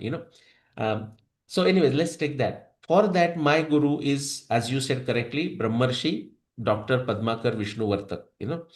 And I have this feeling with Vartakji. I will say I had the same feeling with the other three names I mentioned, Vinoba, Joseph Campbell, and Karl Popper. Now, Joseph Campbell and Karl Popper, those names came very late in my life. Once I went to America, that's when I became familiar with them, Okay. 19. But say, take Vinoba and Vartak name also, I became familiar after going to America. But Vinoba, I will tell you now, this is just maybe not even useful to people, or maybe it is very useful to people. I can tell you, so 1982, Vinoba passed away, right? I remember that moment. And even before, I cannot tell you, Anant, why. I mean, this is like something where, where the Shraddha will come out, but the words would stutter. Okay. This is what the Upanishad is. The Shraddha, Marathi मध्ये Yes. श्रद्धा उमटले, पण शब्द अडखळले. you know Adkhare. it, it is like this, which is to say, say my from the time I'm born and until 1982, when I was like what, 12, 13 year old, every time in any context, And those were the times of emergency and whatnot, and many other, Yes, emergency I barely understood. I was correct. very, but my point is, Me when I too. would Correct. hear the name Vinoba in any context, and I didn't know much about him other than the Gitai, because Gitai I kind of learned from that. And I'll tell you, as soon as I hear his name, even on the news, like when he passed away or when he went on his Prayo Praveshan, then there would be news about him every day in that 82 time frame. But even before that, anytime, or got to read about him in the newspaper, or I heard about him, or somebody mentioned it. And literally, I will tell you, is some, what do we say, a lahar, a wave, or something would go through my body, or something would go through my head. And I'm telling you, this is when, before even I'm turned 12, 13 years old. So I cannot tell you why, but I always, as if like a natural connection was there that Correct. I felt. And the Correct. reason I mentioned that is that's the same connection I felt with Dr. P.V. Vartak, but also with Joseph Campbell and Karl Popper. Okay, so with Joseph Campbell, I will tell you Correct. this So, small story, and then, of course, we please. will still manage the time. I will go short answers on the future questions because many times I will say I don't know. It's Kripa. Okay. Um, but what happened is with Joseph Campbell, the first time I came to know of him, I don't remember the exact year, but early 90s, and I was cooking, as a student, master student, or whatever. I was, or maybe working, I forgot, but I was cooking, and my back was to the TV. So I told you I didn't have a TV, but I had a TV in the sense like, when four students are staying together, the Students. other person may have a Sure. TV. And this was the public radio, public TV station there. And this is one famous series called Power of Myth. And that is where this person, I forgot the name right now, it's not coming. He was interviewing Joseph Campbell, okay? And that show was going on. I did not know either of them. My back is to the TV. And whatever the context, it was a very arbitrary context. Right now, I don't even remember. But when I heard Joseph Campbell speak, and whatever he was saying, and the realization I had, even I don't know how he looks, how old he is, because my back is You to just him. heard. Yeah. Huh. I just said, whoever this person is a realized person or a close to a realized person. That feeling I have very clear. I would be possibly 20, 22, 23-year old, like 10 years after that previous experience. So I would say that those are the kind of feelings I had with the Karl Popper. I mean, Karl Popper in his personal life, in the sense of like behaving with his students, was extremely crazy. And I'm glad I'm not his student, But my point is, for when I took his book, The Logic of Scientific Discovery or Conjectures and Refutations, and man, I'm telling you, I was reading that book like, for our audience, whatever is their the favorite book and whatever excitement they were reading that, I had the same excitement. And if people read it, many of them will be disillusioned. They will say, "My God, this is a very tough mathematical complex book, or logical book." But it was to be like this. So I use that as a litmus test. This one has a guru element in it for me. Now, for a personally, and you have a very different experience. I don't have a guru in the sense of a personal one guru type of One. relationship. But what I found is that I found solace, and I'm so glad that Bhagavad Puran has this verse. Bhagavad Puran says, um, meaning in a Guru Tattva, he says, Pratyaksha Anumanabhyam Shreyo Savano Vindate, which is to say, Atmano Guru Ratmaivo Purushasya Visheshata. This is such a unique thing about the human life, or a thinking, a sapiens human life, that you can be your own Guru. Okay? Yet Guru. Pratyaksha Anumanabhyam, if you take the good use of the Pratyaksha and Anumana, the Anvishiki, you can be your own Guru. So that is I would say my experience. One quick thing I want to Yes. add. When you do things, this is said by my very good friend. He is a Ayurveda Acharya, Dr. Abhijit Saraf. Okay, and so he was describing my talk somewhere, and he wrote it in that context. So I was so excited, not excited because he wrote about me, but I said, "Wow, this is my kind of experience." So I asked him, and he provided me the verses. I will ignore the verses just to keep manage time. But he says in the Charaka Samhita, there is a reference that when a person in that pure mind that we talked about, the mumukshutva and tapasya and tatparta, is doing the work, you know what? The universe conspires. The cosmos conspires and comes to help you. And how does it help you? There is a shlok, there is a verse in Charaka Samhita which says all the appropriate devatas that are required to get the certain work executed from you, they enter your body. They help you get the work done, and when the work is done, they leave your body. Leave. That's fantastic. So I'll just stop on that. So like that's why I say Yes, Guru is a tattva. It is only one. As required, it comes to you if you are very sincere, serious, truthful about it. absolutely, absolutely. And in my case also, basically, without naming, basically, so Guru in the body, I mean, I never stopped there basically. The Guru Tattva ultimately is important. And if you get Hmm. stuck to the Guru form, name, and other things, you're not going to make any serious progress because the Guru himself was saying the same thing. That Guru is a Hmm. Hmm. Tattva basically. You have to give Hmm. go Hmm. beyond even his form basically, and Yeah. understand the principles that he or she is trying to expound basically. So Hmm. that is absolutely true. And being a Guru to oneself is the next stage. It's the next step. Hmm. But like you said, next to what? One can even start with it. Why not? I mean, if one has the capacity to challenge oneself to that level, one can be one's guru, right? You said the pratyaksha anumana, if you put in front of your eyes, like your two eyes basically, and then let Yes. them be your guru, you can do it from stage one. And it's very, Right. very hard, but it is not impossible. And we have Right. seen marvels coming out of it. So, in fact, I would suggest in today's complex times, where so much of dark shades are happening inside many of these institutions, so to say, spiritual quote unquote, it is better that one proceed with this scientific mindset with Pratyaksha Anuman as your guru and then try to train oneself. Because, see, for one thing, why was a guru element so necessary in previous days? Information was short. Information was extremely short about the spiritual realm. Now, the Yeah. not just the spiritual literature, even the Yeah. experiential literature is available in tsunamis.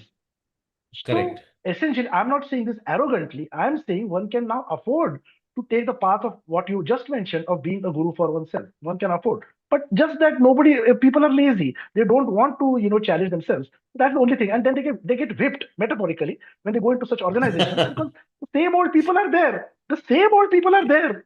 They're not different people. They get whipped, lashed, basically. And they come out See, saying, "Oh, we were better off. We were better off when we went in," basically. So it's better you that said one they get whipped, you said they get whipped. I would say they get what they deserve. deserve.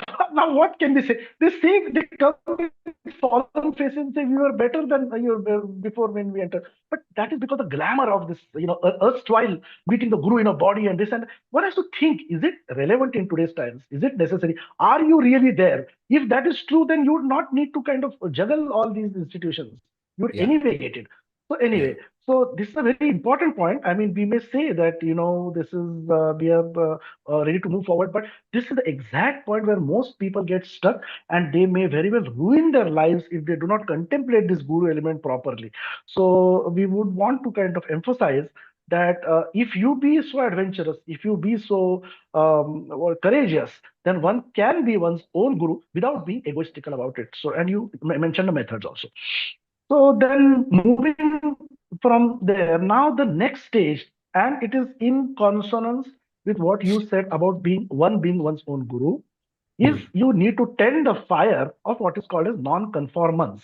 Now, Hmm. non-conformance is like I told you earlier, is a word that I have coined for myself because non-conformism is actually anarchy.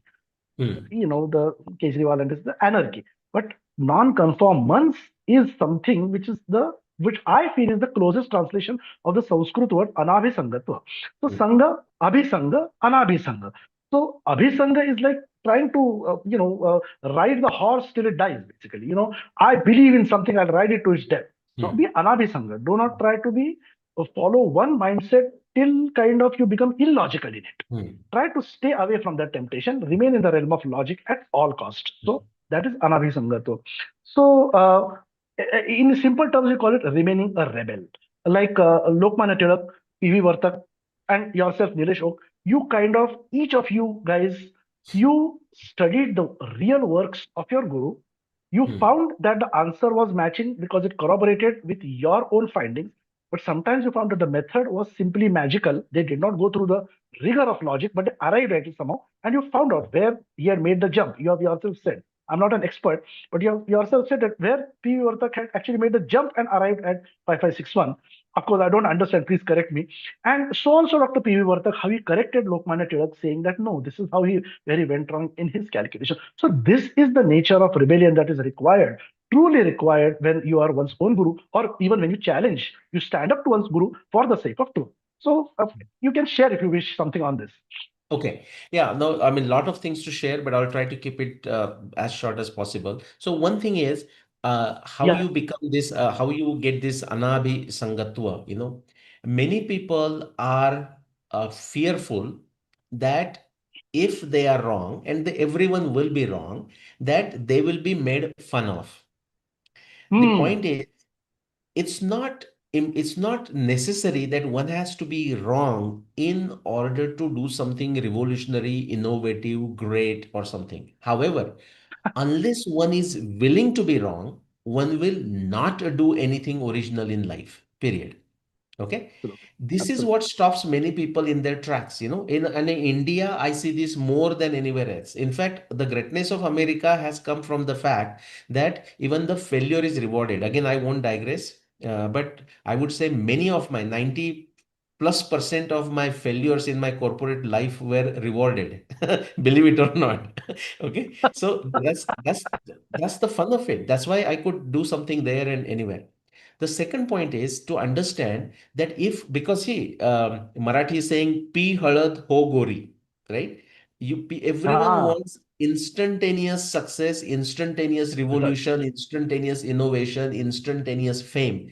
And this is so crippling. This is so much there into the psyche. Like I would say 90% of the people who come and meet me, and when they say, Nilesh, or Nilesh Ji, I want to do work just like you. Actually, they are looking for instant gratification, instant celebration, and They something want like your this. They fame. don't yeah, they don't understand this game. I mean, see, they may be innocent about it, but it's also extreme naivety and it's a stupidity. Honestly, stupidity. It's There is no stupidity. other It is word for it. stupidity. No other So word for what it. I will say is, therefore, our Upanishad. Now, when I started studying Upanishad, I used to laugh at them. I said, "What? Oh, Upanishad is like a Jnana Ganga. I don't understand even what it is. What to speak of understanding."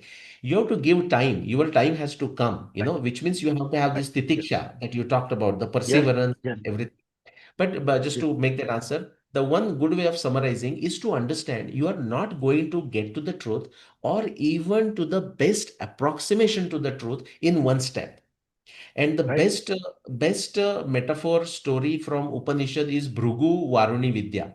Like Bhrugu is a son of a Varuna and also a Shishya of a Varuna. So it's a Guru Shishya and Pita Putra type of relationship. And so Bhrugu, the son, goes to his father Varuna and says, Father, tell me what is Brahma, where we started, by the way, tell me Brahma. And, very interesting because father is also very confident about his son, Bhrugu. He just smiles at him and he says, go do Swadhyaya and Tapasya and Abhyas and figure it out for yourself, so to say. And the point is, Bhrigu listens, Listen. goes goes to do tapasya, comes back with his understanding, shares it with his father. That is where tadvidi pranipatena pariprashnena sevaya, that Say why. whole method to madness must be followed. Many people are Follow. lazy. You just ask them to go read that book and come back to me. They will come back to you, but not read the book. That is the problem. Bhrigu comes and says, Hey, father, this is what I understood. Annam Brahmeti Vejana. Anna is a Brahma. Did I Brahma. understand it correct? Varuna just smiles and says, Go back and study, do more swadhyaya, more tapasya, come back and share what you understood. So again, Bhrigu doesn't question. He goes back, comes back, says, Oh, okay, I understood now. Prano Brahmeti Vejana. So it's a Annam Brahmeti Vejana is not a wrong understanding, but it's of a Brahma. lower level. Then the Prano Brahmeti Vejana, then again the iterative cycle continues. Then he comes back with saying Mano Brahmeti Vejana, then Vijnana Brahmeti Vejana, Ananda Brahmeti Vejana, that Ananda that we are talking. First thing people are going to have a Pani Puri and think like that's a Ananda. That's okay. At the initial level, that's That's okay. okay. That's like the Annam Brahmeti Vejana. No. But then there is a Prana Brahmeti Vejana. So summary is the knowledge comes to you, you get closer to the truth in an iterative fashion. And if you are Hmm. if you are not ready, many people will come. So now, somebody needs to work on this. They hope that I will work on it. I said, why the hell I would work on it? It is your passion, go work on it. And says, yeah, Exactly. okay. And I said, how long you think they will ask me how long it takes? I said, I don't know, maybe 10 years, maybe 20 years, maybe 30 years, maybe never. You still won't get the answer. The point is, if they understood this journey is the destination, even when they don't get the answer for the question with which they began, even if they don't get the answer, they are going to have a blast. But that takes Exactly. Shraddha.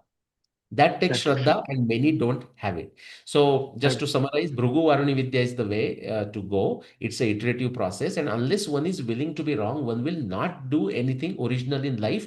And you should be willing to wear that error, mistake on your shoulder, as a badge of honor. Right, right. Absolutely, yes. That is a very good point on this non-conformance or anabhisangatva is not going the beaten path. I will qualify or I will add more to it the way that you said that one has to do it iteratively is one aspect, very important aspect of it. It's going to come bit by bit. It is a painful, slow process of growing up to that quality so of understanding. That is one part. The second part is you're not going to get it the beaten pathway. You'll Hmm. have to tread your own path. Like you told that person, you do not know how long it's going to take. It may take 20 years, never, or it may come in a year. It's Yeah. how you basically approach that journey is going to decide that. So, but it's not, it's going to be your path. So this is what I wanted to kind of see whether, it appeals that taking the beaten path every time may not be the right way.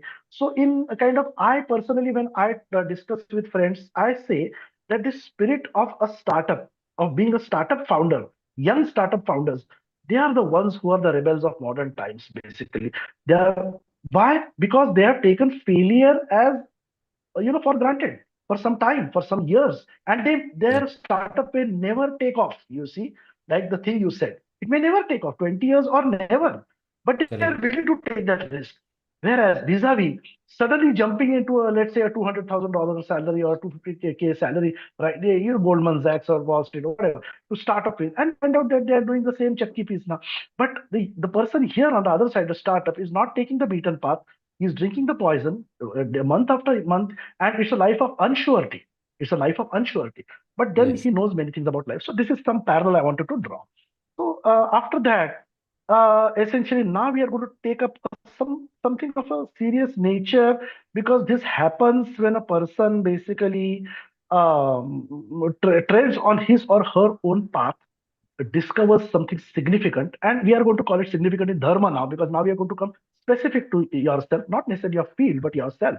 That you found something specific about dharma. Why? Khagol Shastra is something very, very foundational in dharma. Why? It timestamps our civilization. Nothing could be richer, grander, and what should I say, more fantastic than this. That we have a timeline, but it took a person like you, Dr. P. Vartak, Lokmanya Tilak, to even tell us that this is important. If we do not do this, there's no point saying we are great, we are great. The world says Yeah. how, show me how. Yeah. And you Correct. guys have made us, yeah, this is very important.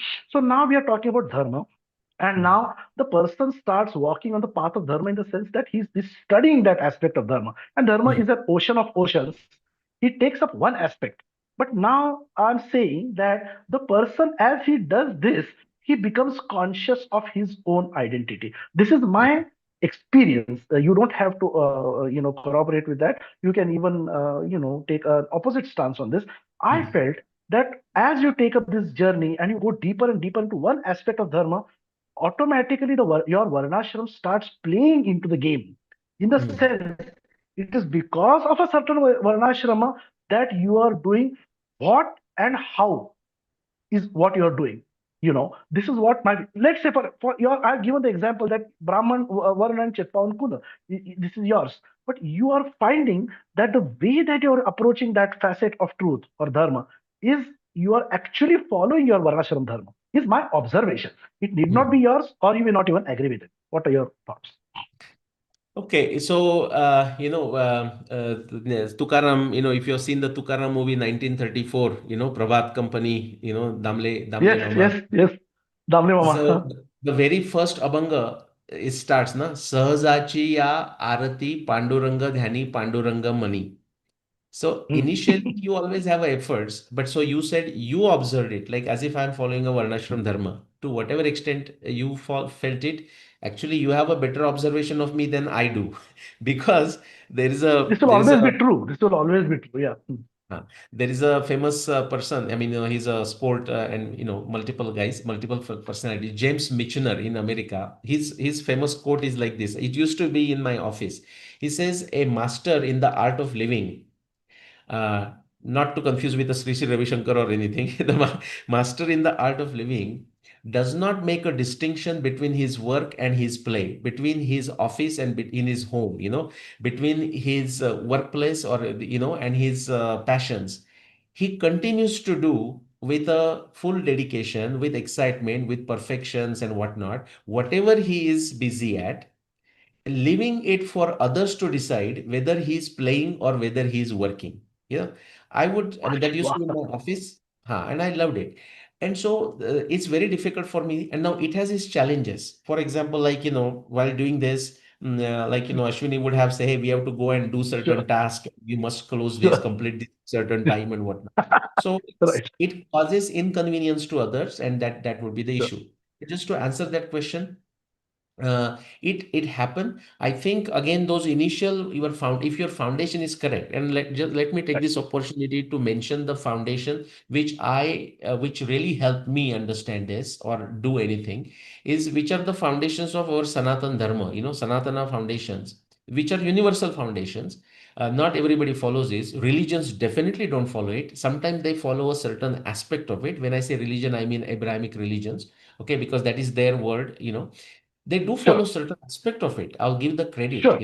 but the three foundations which are foundations of Sanatana, that's not to say we follow it necessarily. I mean, there is a much more chaos in the Indian mind than the Sure. Others. non-Hindu Sure. mind.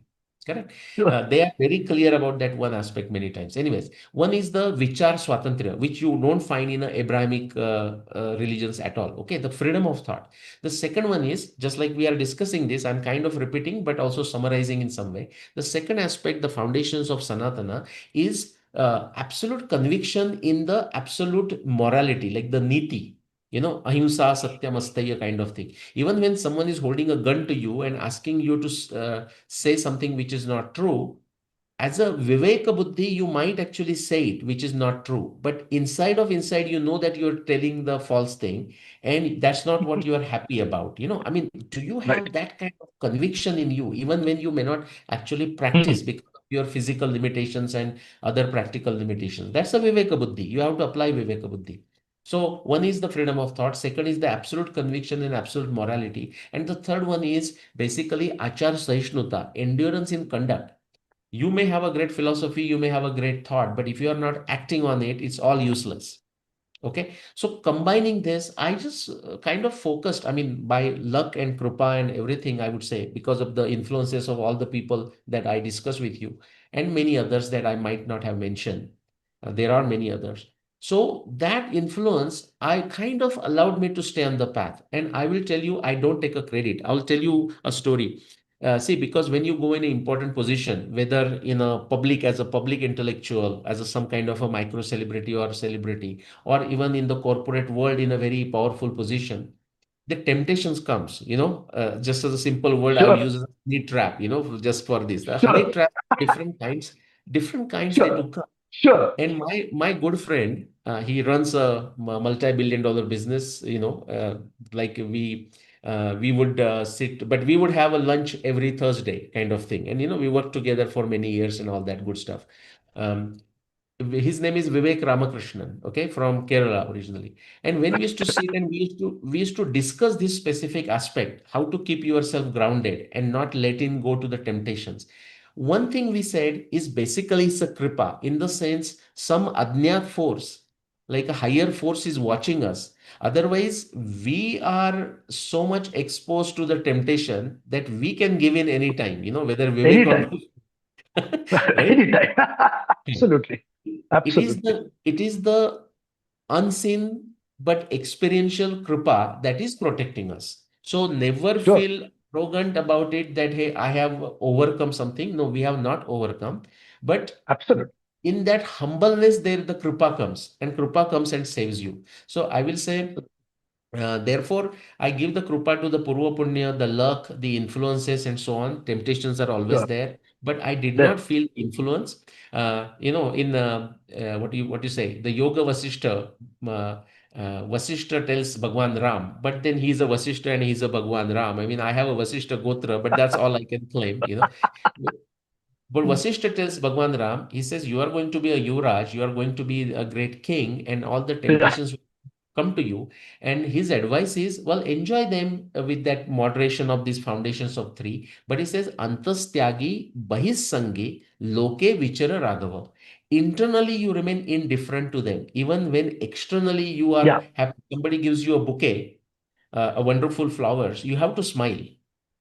you have to And smile. somebody gives you something, just like Shabri's Bora, someone gives with affection. Correct. You have You to have respect that. you have to enjoy that. You have to have a courtesy to go back and say, hey, that was fabulous. The Mysore Pak you gave me was fabulous. But you don't remain attached to it. I think that's the point. But it comes with a krupa. And I would say I'm by luck, I feel I'm blessed. Otherwise, I'm a vulnerable person like anybody else. Oh yeah. Oh yeah. No, I got the answer, although you didn't want to state it like that, because naturally the person who is executing, the person who is inside that car is never going to understand this. Only an outsider can observe. But I think the answer is very sharp and clear. Yes, what I said, that you are clearly following Varnashram Dharma. Reason being, you said that you execute your swabhava, right? The Hmm. Hmm. swabhava is your genetic composition or genetic disposition, let's say. Ah, And what happened all these years, 3 decades? You remained true to the unfoldment of it. So what correct. else is that? Your genetic disposition is this particular varna, this particular cooler. So you are Hmm. true to it, and you are showing the facets of that. And so it is good. There is nothing to be abashed about it. The other Right. aspects that you talked about is following of dharma. Nobody is saying that one can follow dharma to the T. No one. Absolutely. I fully agree with you. I mean, the things that you said, that it is not possible otherwise, even to state that one is following dharma, because temptation is standing next door and one can give in any moment. It is only because of some great power that we are saved. It's absolutely true. But this point was basically how one is true to one's identity, and it happens only when one is parallel it to the person who goes on working decade after decade on it, and it is showing in your work. So I wanted to applaud that.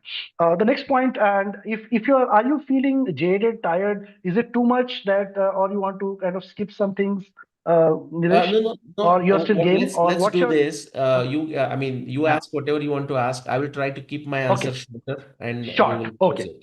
Hmm? That's how we'll proceed hereafter, because I Yeah, think we are close to 2 hours now. We have sure, to, sure. take cognizance of 10 minutes. people's Yeah. patience also. Yeah. So the next point is from Shraddha to Bhakti. I have taken mentioned Adya Shankaracharya's definition that Swaswarup Anusandhanam iti Bhakti. So an intense Vijnana Drushti itself is the pristine Bhakti according to Sanatan Dharma. So what are your thoughts? Well, I would say I completely agree with it. In fact, in 2021, I wrote an article at Indica Today. People can follow it, or I can send you a link to it. Significance of Hmm. Bhagavad Gita for modern times. Okay, it was some kind Okay. of appeal that my good friend Harikiran Vadlamani, the sort of a head of Indica Academy, made, and so I wrote about it. I think it summarizes what I said. So Shraddha is like that intense dedication, focused, Eka Bhaktir Visheshate, and that is a bhakti. Many people, like as a prakruta bhakta, as a kanishta bhakta, many people have this idea, like doing a puja of a ishta devata, or only his or her guru is a bhakti. Well, that's a good starting point, but that's considered prakrut bhakti, that's a kanishta bhakti. Then we have to use the viveka buddhi to decipher things and distinguish people, that is a madhyam bhakti, and then bring it together. See, just like repairing a car, you take out the parts separately, then you clean them, and then you bring them together. Nice. So Nice. separate parts is that Kanishta Bhakti focus on that individual part cleaning. That the Ah. fact is that cleaning the part, separating is that Madhyama Bhakti, where you actually distinguish people. Ishvare tad adhineshu balisheshu dvishatsucha prema maitri krupo peksha. Your behavior with each individual is different in that Madhyama Bhakti. And Correct. then because cleaning the tire is very different than cleaning the gearbox, something like this. and then Right. you put it together as a one car, and then you see everything as the same, like bhuta priya hite hacha, everyone you see at the same. That is a uttam bhakti. And people shouldn't feel a temptation that, oh, am I what bhakta I am? Hey, if you are a kanishta bhakta, be proud of it. Only realize there is a journey. If you are a madhyama bhakta, be proud of it. You are there because you are it's a appropriate to your swabhava. I will say I'm a madhyam bhakta. Swabhava. Yeah, I want to distinguish people. I mean, if somebody has a functional gutin, I have a long list of people, who should go on that gutin. So it's like that. Anyways, we can go to the next question. Got it. Yes. So one thing I wanted to, because now these are my observations about you as Nilesh Oak. So Hmm. essentially, there are these three important things in this journey.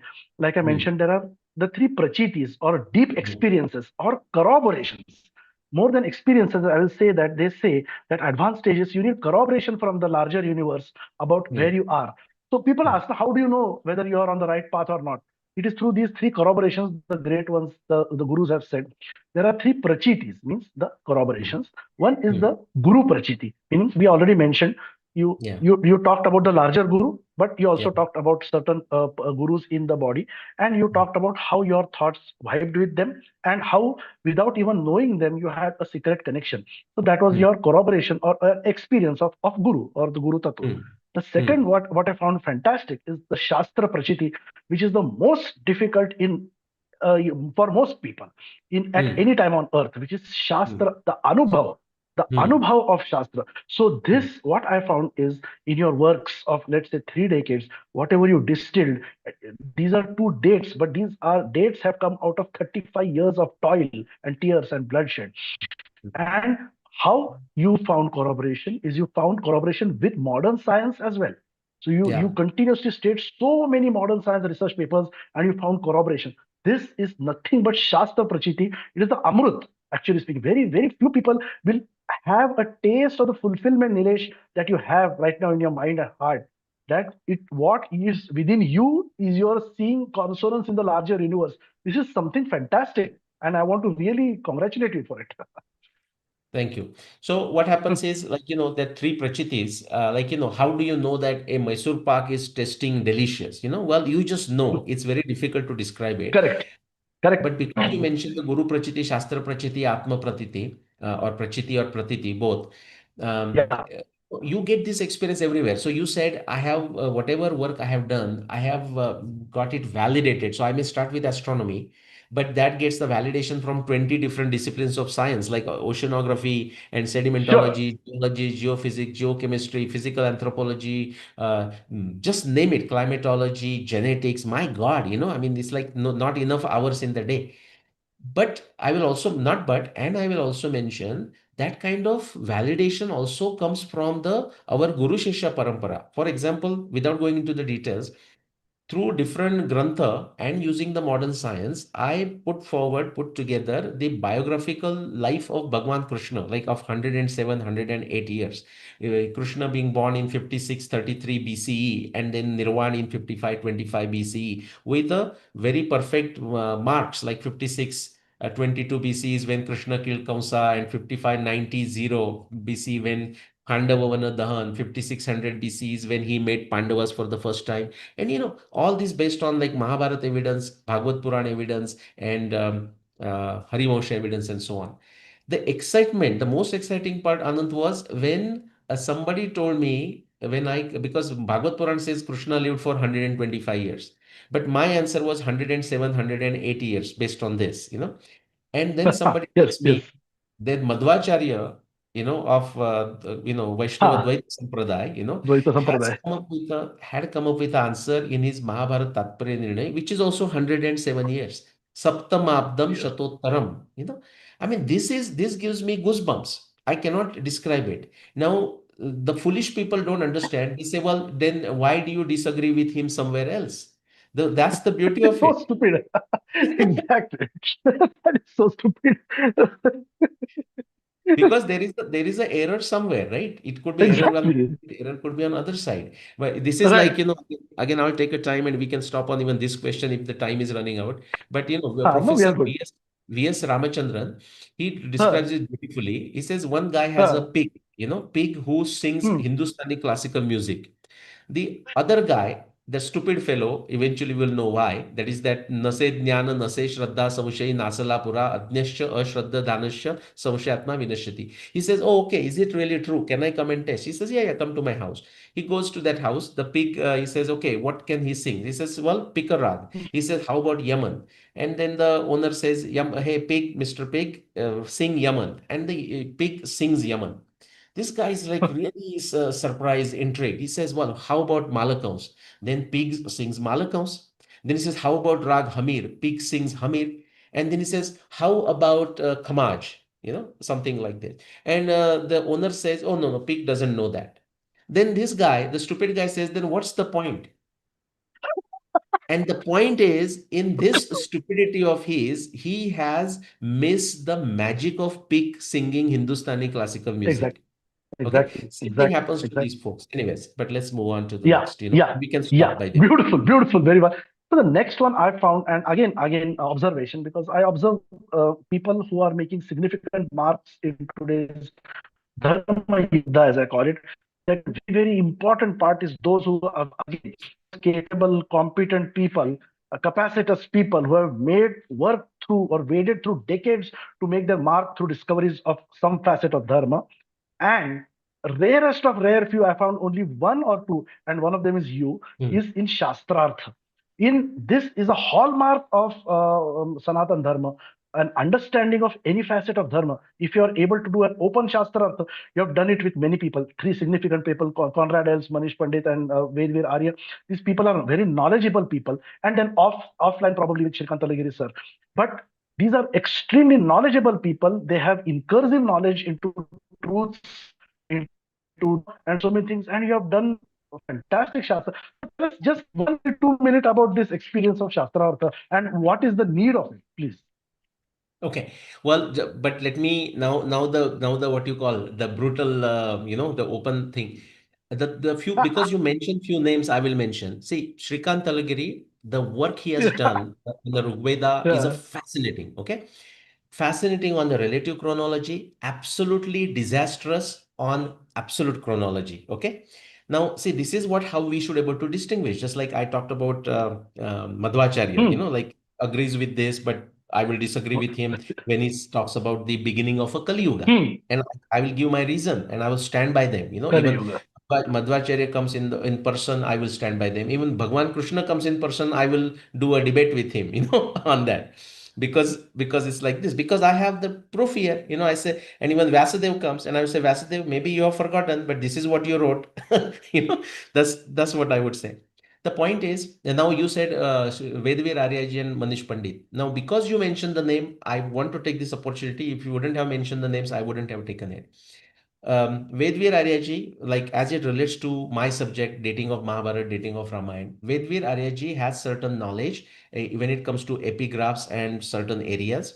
Manish Pandit, I would say, has Yes. zero knowledge. Now, he may have a knowledge of his Homa and Yajna and the temples he builds. When it comes to Mahabharat astronomy, Mahabharat dating, okay, he is a royal disaster, and I'm glad he's sticking to his guns. I love it, okay, but he is disaster. But there is a But what about one his guru? Nilesh, what about his guru? He- who is His his guru, guru, mentioned his guru. Uh, what his name? He constantly mentions that person, like a and Tende Swami or he something. arrives with same date. Nah, No, no, no, okay, no. but whoever his guru, see, for Some other his example, guru. Anyway, yeah, yeah. huh? Hmm, Yeah, hmm, but the point is, like, say, hmm, Prabhupada, I will take ISKCON, Hare hmm. Krishna. Prabhupada was a fascinating individual. I have Ah, read his ah, biography. No, he's not, Prabhupada is not his guru, to the best of my knowledge. My no, no, connection no, with no, no. ISKCON, my connection with ISKCON is 40 years. Okay. But can you hear me? Yeah, yeah. Of course I can. Yeah, Okay. yeah. I can. But what I will say is that Hmm. Prabhupada, whoever took as an initiation from Prabhupada, every one of them couldn't keep up, couldn't even go to that level. So Prabhupada was absolutely Yeah. amazing, accomplished person, par excellence. I have no words to describe his greatness. Yes. But that doesn't mean his initiated Shishya has necessarily achieved. Some of them have come out to be disaster. Okay, so that is not the issue. I mean, if Yeah. you read Yeah. the Guru Shishya Grantha, you'll read that. And I'm not saying this just because you happen to mention a Huh. name. In fact, many people don't understand this. There's Huh. a yesterday, there's other guy. Now I will mention the name, Jijit Nadumuri Ravi. Huh. And this has Huh. become a fashion Huh. the Yes. last few months. People just quote his name and he says, Nilesh, you have not Yes. responded properly to Jijit Nadumuri Ravi. And do you know what I say about Jijit Nadumuri Ravi? I say, just respond in a one line. And this is not, the statement is not said Huh. lightly. I know him for 10 years now.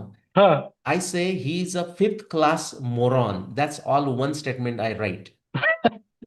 And I know I this see. I this see. interview this interview is getting recorded and it interview will be there and I want it to be there basically. So the Okay. person Okay. so the person who comes and asks me like he has not that I have not responded to Jijit Nadumuri Ravi, that guy is also a partial moron. I just don't know much about him or her, so don't know the level, the extent, whether is a first class moron, second class moron, fifth class moron. Because that guy is a tamasic, that guy is a lazy. He has not, or he or she has not done their work, just simply, casually, carelessly asking a stupid question. As simple as that. Manish Pandit is basically a hopeless case when it comes to Mahabharata dating. Unfortunately for him, he has betted on the wrong horse, and I'm so glad Okay. with Shraddha he's sticking to that horse. A horse Okay. being the 3067 BC, and I want him to stick BC.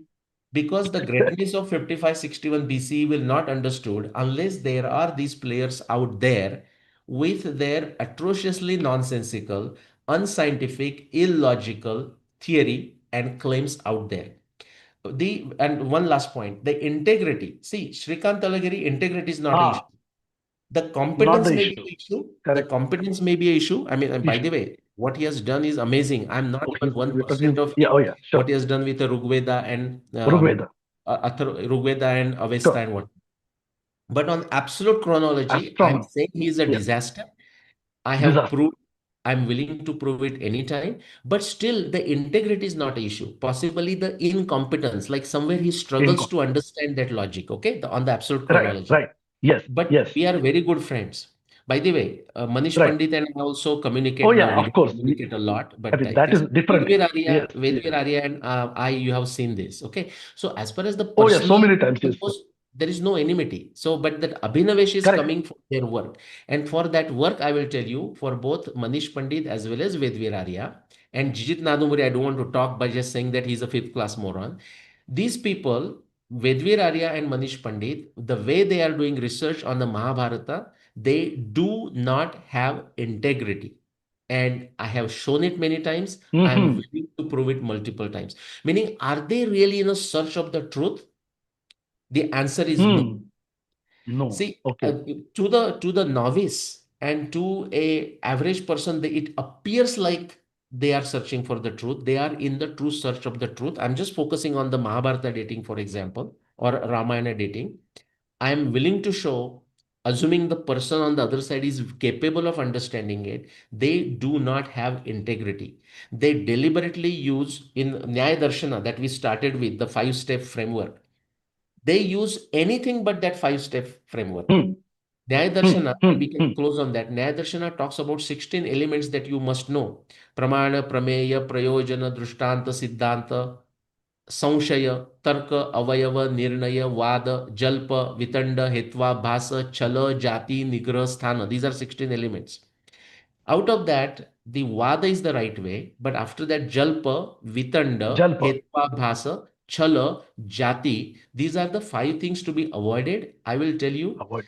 there are many others, but the likes of Vedvir Arya ji, likes of Manish Pandit ji, Dr. Manish Pandit ji, Dr. Vedvir Arya ji, they only take help of these five things which are not to be used and totally stay away from a samvad or a vada. Samvad in the sense of the five frame Hmm. network, pancha Hmm. avayava. Correct. Correct. And that's why they do this. When even brought to their attention, they don't want to listen to it. And with multiple experiences of last many years, possibly close to 7, 8, 10 years of interaction, I'm saying, when it comes to dating of Mahabharata or Ramayana, they do not have integrity. Period. Okay. So tough words, Very good but point. actual words. Yeah, very, very, very good point you brought out. See, from this, what I want to take for myself as well as for viewers, I might say that on this path where people start coming close to a realization of truths or aspects of dharma, Shastra Artha comes in. And at that point, what you said are very important because there is a term in dharma which is called vidharma. That is taking Yeah, people, taking them on a wild goose chase, taking people on a wild goose chase. And these things have happened again and again in all the eras, where even certain avatars played a role basically because it was necessary in those times. But Vidharma is something that takes the general crowd away from the truth. And people like you who will stick on to the five fundamental argumentation principles will stick to their stand and say, no, guys, listen, this is how you should be working this out. But then most people like Pied Piper, they would have gone the other way. And that's how the selection in the evolution happens. Basically, only few seeds maintain the journey, other seeds are taken away. So this is the, I will say, the simple explanation to that. um, Ending, I will say, I mean, I had some okay, let's end it, I mean, like in one with only one point. I have three four things to talk about, but I would like to end on a happy note saying that I will say that Ananda is born from increasing clarity and Shakti is born from increasing Paurusha. And these are the two beacons in this evolutionary march, what is called as sadhana. yeah. And I see many of us see these in you, Ananda and Shakti. And these are things which cannot be, we cannot talk about them, you cannot debate them. Each person to himself and herself, but he will say indubitably that such is the person's experience. Your comments. Okay, so well, I mean, even before we ended on a happy note too, which is to say, when I was talking about Jishit Nadumuri or Manish Pandit or Vedvir Arya, it was on a happy note. See, what happens is, if I just say this with a smiling face without the Abhinavesh, our listeners may not understand the seriousness, the gravity of it. You know, Seriousness of it. Absolutely. Yes. the lack Yes. of integrity and the destruction it brings to the Sanatana, destruction it brings to the re-establishment of the principles of Sanatana, whether be it a chronology, be it niti, be it the freedom of thought, be it the right methodology, So, no, it's a Yes. Ananda. See, this journey itself is a Ananda. And actually, once you go above certain point, above in the sense, not in the directional sense, that basically see, I'm happy that these folks exist. For example, in the material world, that experiential world that we are talking here, the appreciation of something is a sapeksha. It's in the context of something. The Correct. appreciation of Correct. thousands and thousands of people in academia and ordinary folks and everywhere in a dharmic circles for 5561 BC is happening because there are alternate claims like of Vedvir Aryaji and Right. Manish Right. Panditji and what is that guy, Jijit Nadumuri, and there are 20 others. ML Raja, I can give you a long list. Jai Shri Saranathan, Saroj Bala, and the list can go on. Dr. Ashok Bhatnagar, Professor Gupta, because they have done something, therefore people can see the greatness of 5561, the foundation on which it has been brought in. Otherwise, you know what people would have told me? So, Nilesh, you were interested in figuring out the date of Mahabharat. You figured it out. Now get lost. But Hmm. whatever I have done, even Right. I thought naively, I thought in 2011 that my work is done. I have done the work. I have figured this No. out. I have written a book and I am done. And 15 years after, I'm still talking about the Arundhati Vasishtha observation, Bhishma Nirvana evidence, planetary evidence, and so on. Because that is the nature of it. That is that hero's journey, that you have gone to a certain place, you have a lot more to tell, but the audience is not ready for it. Audience is still stuck into the very basic aspects Beautiful. of ahimsa, satyam, Beautiful. asteya, aparigraha. I mean, people have integrity. I mean, integrity Beautiful. shouldn't be an issue, with this. Using a Correct. proper Correct. method shouldn't be an issue. But these are the problems that these folks are dealing with. And that's fine because through that also we learn. Okay. So this is just to conclude. This is a Ananda. I mean, I'm glad that they are there. And actually, even I am glad that they are hanging on to their positions. I do not want them to give up their positions. Max Planck, the Nobel laureate in theoretical physics, he said, how does the progress happen? Eventually, the progress happens. I mean, his famous quote is science progresses one funeral at a time. the individual person emotionally, for whatever reason, because they don't have the right dharmic framework, they maybe they refuse to go away from the thing which in their own mind they know that it is wrong. Just on that note, I will give an example. Manish Pandit, as I said, he and me talked. He has made this film, if you know, documentary, Krishna, the myth or reality or something, and it was had a many showings and a very good effort, very sincere effort. So I'll give him a credit where it is that. On a one-on-one terms, he talks very nicely. Okay, that's Of not an course, issue. Outside, he sure. will talk all just like politics, na? Outside, he will talk all bad stuff and everything. But so here, in one of his epiphanic moment, I would say, he said when he's talking to me, that he said because he took a Narari HR's 3067 and made a film on it, so therefore he feels Narari compelled. Achar. That was the name I was trying to think about, Nilesh. His Huh. guru means I Nar- was talking Dr. Achar. Dr. Achar. okay, okay, okay. Huh. That was the And guru's name I was trying to okay, remember. okay. So see, the Narari Achar. Guru's name came. Huh. Narari. See, Narari HR, I know him personally. I mean, he passed away now. I knew him personally. We have met together, we have eaten together, we have communicated together. But and so very nice man, very nice gentleman. But again, I will say it is an issue of incompetence. When it came to dating of Mahabharata, he was a disaster. It was not his even original date. He pulled it from K.S. Raghavan, who proposed it in 1969. And that itself is also a disaster. But just because we are taking few more minutes and people who have to leave, they may leave. But here I will tell, see, you have to separate the requirement, just like in the corporate life, some things, tough decision needs to be made. Similarly, science Mate, is science, I mean, objective science exactly. is science. Sure. Shastra is a shastra. But that doesn't create enmity. In fact, what Bhagavad Gita Krishna is Exactly. saying, Should not. Should Ha, not.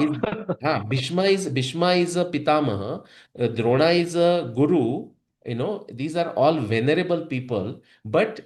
still, because they are on the wrong side, kill them, but kill Kill them him without enmity. without enmity. So I do not feel any enmity towards them. So I was just telling Manish Pandit and me when we were talking on one occasion, because he was describing this movie and then Narari HR's date. He will not publicly admit, okay? But in that moment of epiphany, he said, literally in Marathi, I will tell you because he's a Marathi, he Marathi says, person, yes. cha, because he made that documentary in, I forgot, 2009 or something or whatever. He said, cha, मी तुला आधी भेटायला हवं होतं. You understand? I should have Yes. met you before, then he would Oh, have very likely would have made the documentary with 5561 BC. So in a inner of his mind, he understands.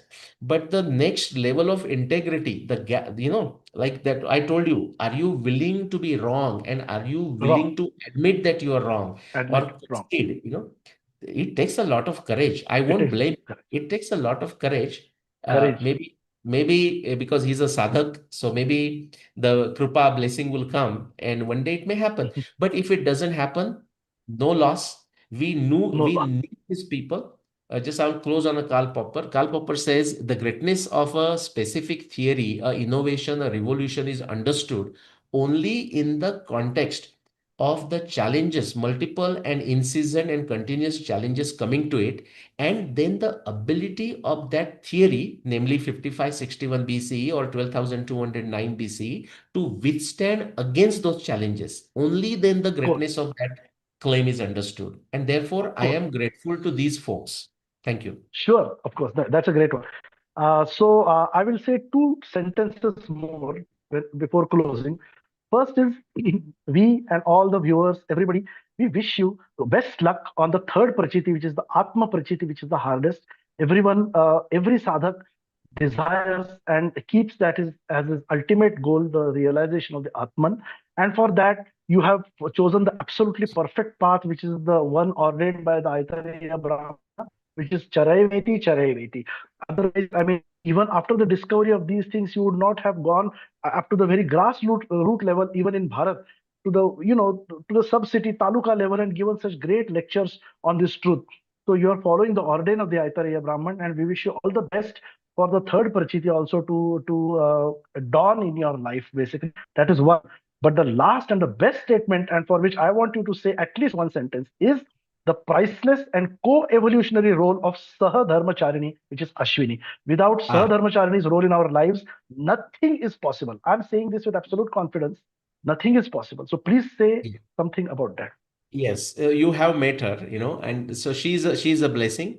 As a simple at a basic level of husband and wife, she's someone with a absolute low maintenance. That's why I can do what I can do. And then when you talked about that following varnashram, and also how to keep yourself grounded, she is the one who keeps me grounded on a humorous note and on a truthful note. Oh, yeah.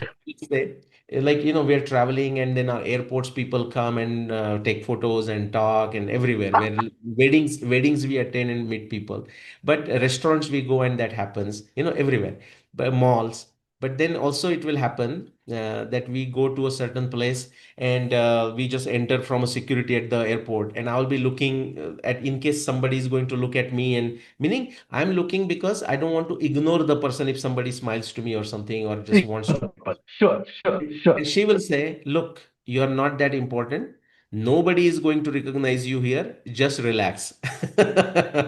Okay. So she keeps me grounded. Fantastic role. Fantastic role. She she does phenomenal sadhana. And basically her sadhana, her punya is she's a Devi Bhakta, great Devi Bhakta. And her what she does Yes. is the foundation on which my work proceeds. Oh, excellent, excellent. We wish her all the best. And from all the viewers, basically, we wish that both of you have this real co-evolutionary life, which is actually mentioned in our Vedas, to attain the success of the yajna. Basically, that is the husband-wife relationship. So we wish you that. And with this, basically, we come to the end of this rather long podcast, but I wanted it to be like this, a very free-flowing, free-form, and person-to-person, heart-to-heart discussion with two sincere people trying to just share notes. That's it. So thank you so much for appearing to be just that, because the your heavyweight stuff is not for me, person like me, to digest. So thank you so much for pardoning me on that. So thank you so much again, Nilesh, from all the viewers and from the Question a Week forum. Thank you so much again. Have a great time in Namaste. India. Bye bye. Thank you. Bye.